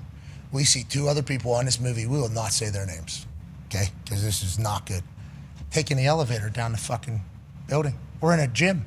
We are in a fucking. You're in a weight room, and Damien Cavalucci, the guy that founded this place, he made that a glass elevator so that you could see who is in the. I think it's for service, to take towels up to places, food, do that and everything. Next day, scene. It was hard not to just say, you look like a fucking guy that would take a goddamn elevator in a weight room, and when there's stairs directly next to it, you fucking soft potato patch looking. It's hard not to do that. And I told them that it was hard for me not to do that. And then they started attacking me, obviously, because I don't care about time enough, and they have places to go, and yada, yada, yada. This place was the hub of our entire operation, basically. And Damien Cavalucci took care of us. Hell yeah, Cavalucci. I mean, you got a lot of paisans around here? First question. He goes, up north a little bit more. Okay. Nice. Sure. I'll tell you what, I know one Cavalucci down here, and he fucking took care of us. That's all you need is one. I even bought a pair of TFPs. You guys saw those yesterday? Crocs, yes. TFPs. Crocs, yes. Comfy, aren't they? Those are my TFPs. Crocs purchase at Comfy, aren't TFP. they? Had to wear them at TFP. Crocs on the shoe. Says it on the little thing. My wife's doing the same thing with me here. This whole song and dance. Hey, comfy, aren't they? Crocs are in style. Yeah, you can either buy into the Crocs. They're TFPs. You can buy into your Crocs. I wore them at TFP. They're TFPs. You can buy into your Crocs that you purchased at TFP. Actually, I purchased them down the road because they were all selling them, but we needed to get them. Okay. I was trying to get a pair of slides, because there's multiple hot tub, cold tub, sauna, snow room. And when we showed up without sandals, we looked like fucking assholes. Sure. Okay, so we said we're not doing that again. We need to go get TFPs. So we're trying to get slides. Crocs. Tough to find over there. Crocs is much better. The Crocs were very readily available. So we got the TFPs. You're a Croc guy. It's cool. They're a vastly superior machine. I wore them home on the flight home. Yeah. They were pretty nice. And you wore them in here. You're a Crocs Good guy. travel shoes. Yeah, but I came right from the plane. You'll never see me those on my You feet. have. You need to run How outside many pairs of quick shoes? at your house. They're You amazing. boom, you slip them fuckers on every single time. Every single time. AQ Shipley is about to do a fucking full song victory dance about me having You these. gotta bring you a pair of all those shitty shoes he wears. Yeah, that's the thing. You had a pair of shoes in there to put on. In where? In your office. Was that in Australia? When you came back in here yesterday. I was wearing my TFP. You're wearing your Crocs, I know. I was still in the middle of my trap. That's why I'm just stunned. I was disappointed you weren't wearing them today. I have bad news for you. Had my jaw dropped. You're never going to see those on these. Listen, if you don't want them, send them my way, man. You're not getting my TFPs. Okay, that's what I'm saying. Crocs.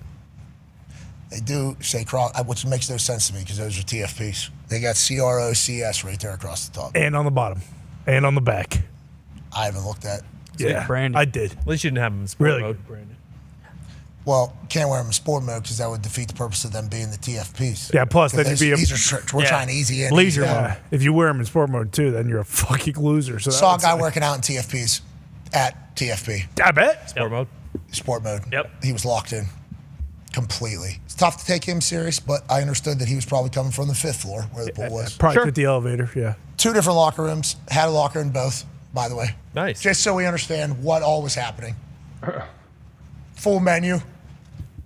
Knew it ahead of time what food was coming. Hey, Sounds tomorrow awesome. our special will be this. Yeah. Put us down for 2 of those. Can't hang out in my hotel room because it's directly connected to the fucking public pool outside. So I was a part of 14 different conversations of people that were having their day at a pool, which was 2 feet outside of my door. I learned a lot about a lot of people. And there's a guy getting married. And it sounds like some of his friends are not happy about that. I don't want to out anybody, but they need to be more supportive over there. That guy needs to hear positive things. Been there. What? Be a friend, tell a friend something nice about change it, which is what we're saying. Yeah, exactly. This is what I'm Sometimes saying. you gotta let them know. We're all in this thing together. We'll see you guys tomorrow. Tomorrow's Thursday. Thursday. Week 1 of college football kicks off tomorrow. Yeah. Let's enjoy it all. Be a friend, tell a friend something nice about change your life. We're in this thing together. Team on me, team on 3. 1, 2, 3, team. Goodbye.